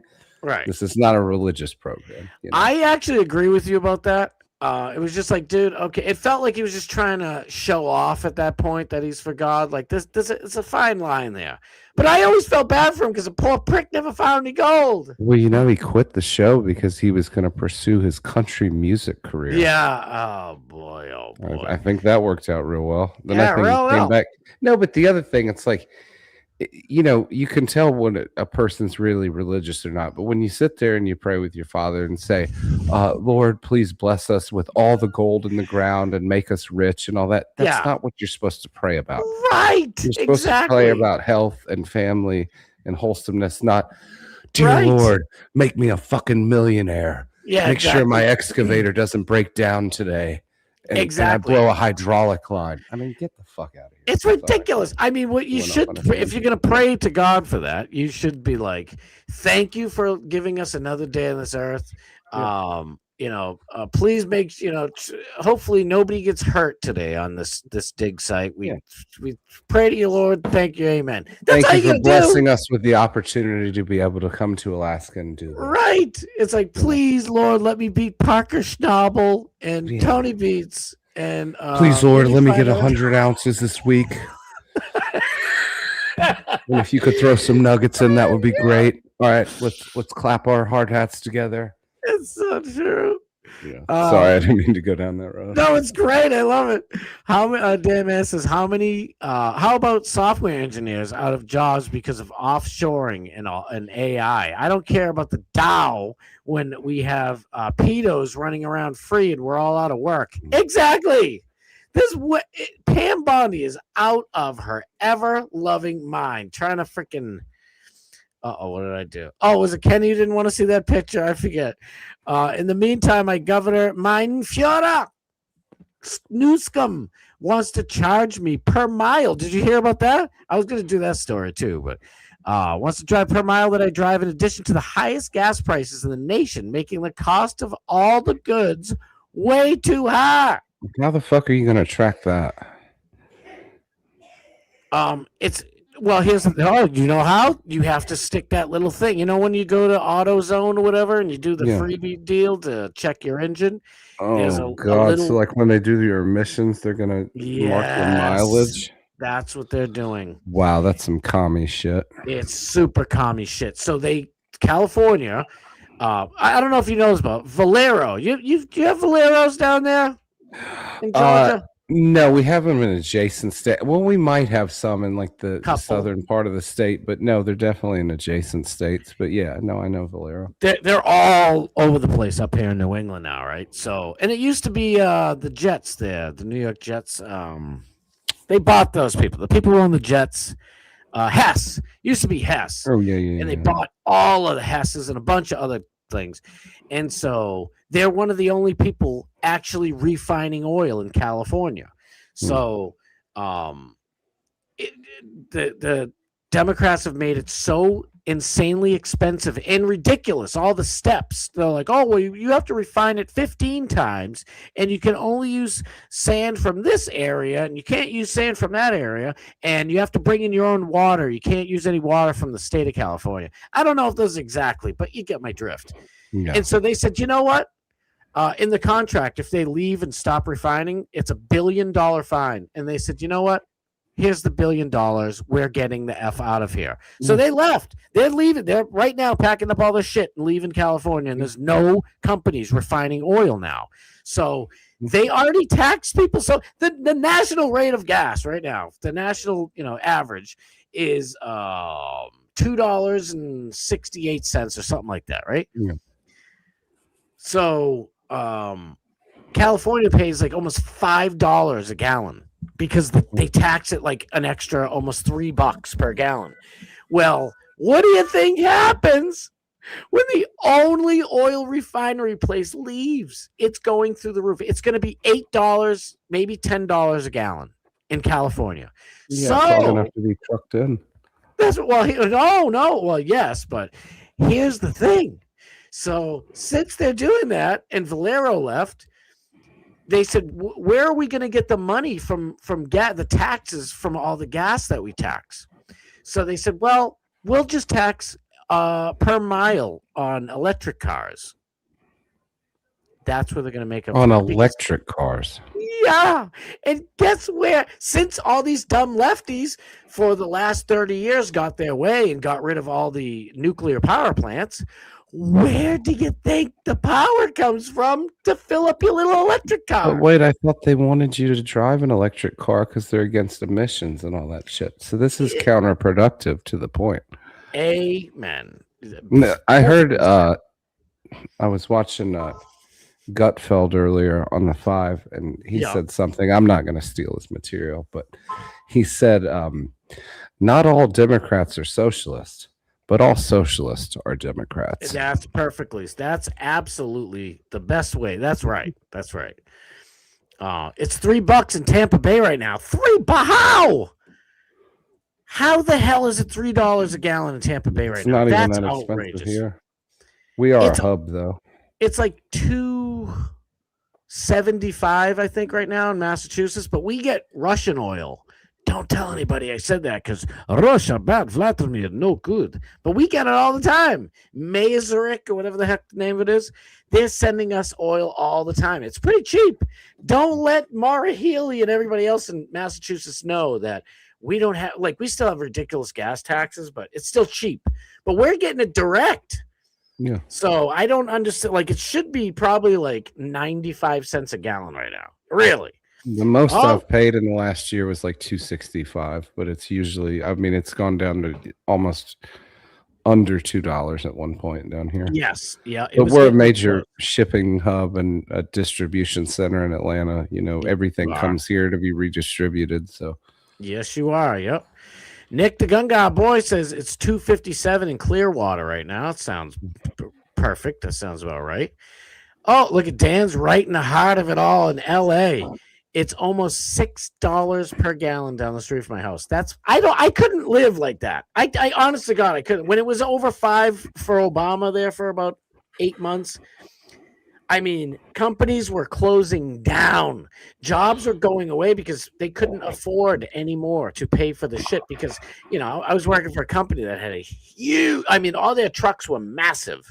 So, they had 80 gallon or maybe 50 or 60 gallon tanks for their big trucks. So just to fill it up, it was $240, something ridiculous, around $200 every single time. And if you're only making a certain amount if you're paying the person per day, $200-$300, it's costing you $300 a day. The runs weren't making the money anymore. So they're like, fuck it. We'll just close up shop. It was nuts. I don't know how California's still there. Well, no, that was with fuel in one of the businesses that I was running. Fuel was a big part of it. And under the Biden administration, when gas got up to fucking $4 a gallon down here. Yep. I did the P&L sheet and it was not working. And I hated to do it, but I just shut the fucking thing down. Hell, when I take my pickup truck to gas it up, it's fucking $100.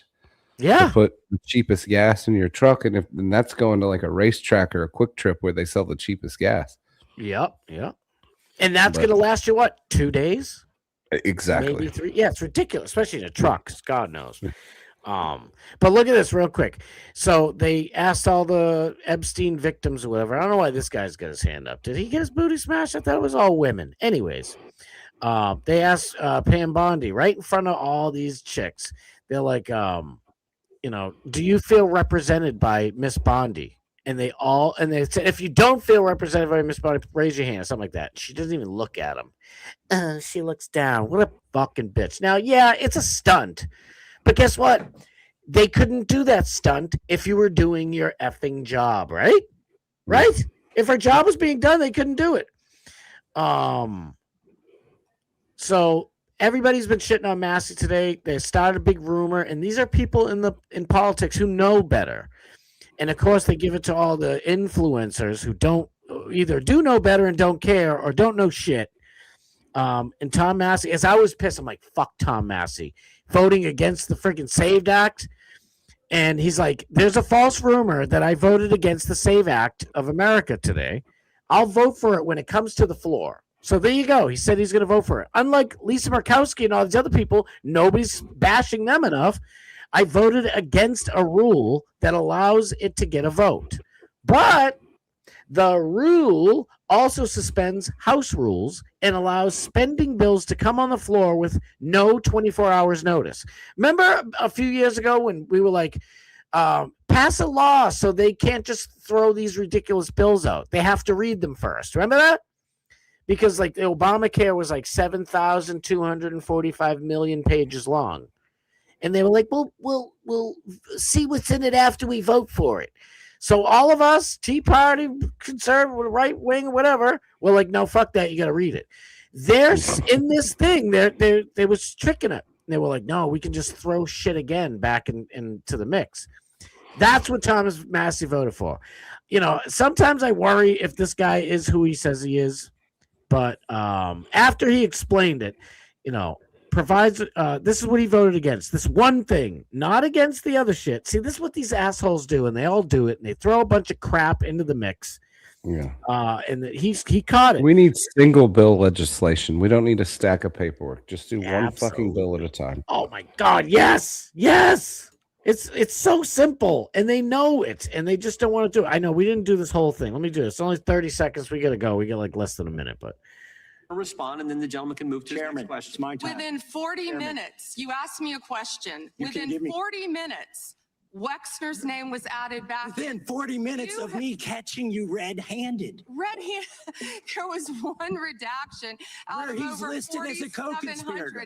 and we invited you in. Gentlemen, This guy has Trump derangement syndrome. He needs to get. You're a failed politician. Gentlemen, You need to I go want you to watch this. so you heard that.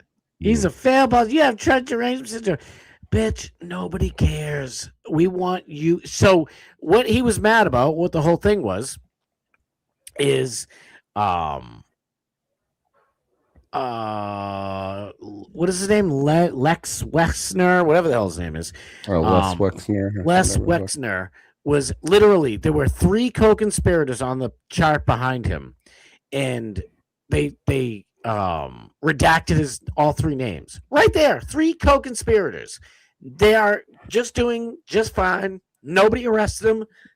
They're not in jail. It's a farce. So when Thomas Massey calls her out for it, she insults him, ridicules him, brings up stupid shit. You're not a lawyer, whatever, stupid TDS. It's just disgusting. And I'm just so sick of these people. Yeah. It's quite childlike behavior, if you ask me. Exactly. Absolutely. I know. I better get going. Shit. Dude, it's always great to having you. I wish... Thanks for having me. Sorry we got buried in the weeds. No, I love it. We can get buried in those weeds all day long. We'll do it again soon. And I'll try. I'm just going to try and be on Thursday if you guys will have me on the pig pen. Yeah, absolutely. If Chris, he'll send you the link on Insta. Okay. On Instagram? Yeah. Okay, I'll make sure I check on Thursday. But all right, buddy. All right, brother. I'll see you. All right, bye. All right, everybody. Hope you had a good time. I had fun. We went a little off the rails, but what do you know? That's just how it goes. And I like to go off the rails sometimes. Thank you guys. Nick, love you. Dan, thank you. I love you. Sniz, you fired. Sniz, you are rehired. We love you. All right, get your turkeys over to DMS. I'll be back tomorrow, 6:15 p.m. Eastern Standard Time. Remember, Alex Stein will be on Real America's Voice at 11 p.m. We'll be all in the chat ratting it up and having a grand old time. Good night, brother. I love you. Good night, Kenny Powers, Johnny Z. All of you, I love you. Thank you so much. I'll see you guys over at DMS. All right, I'll see you guys over there. Get over.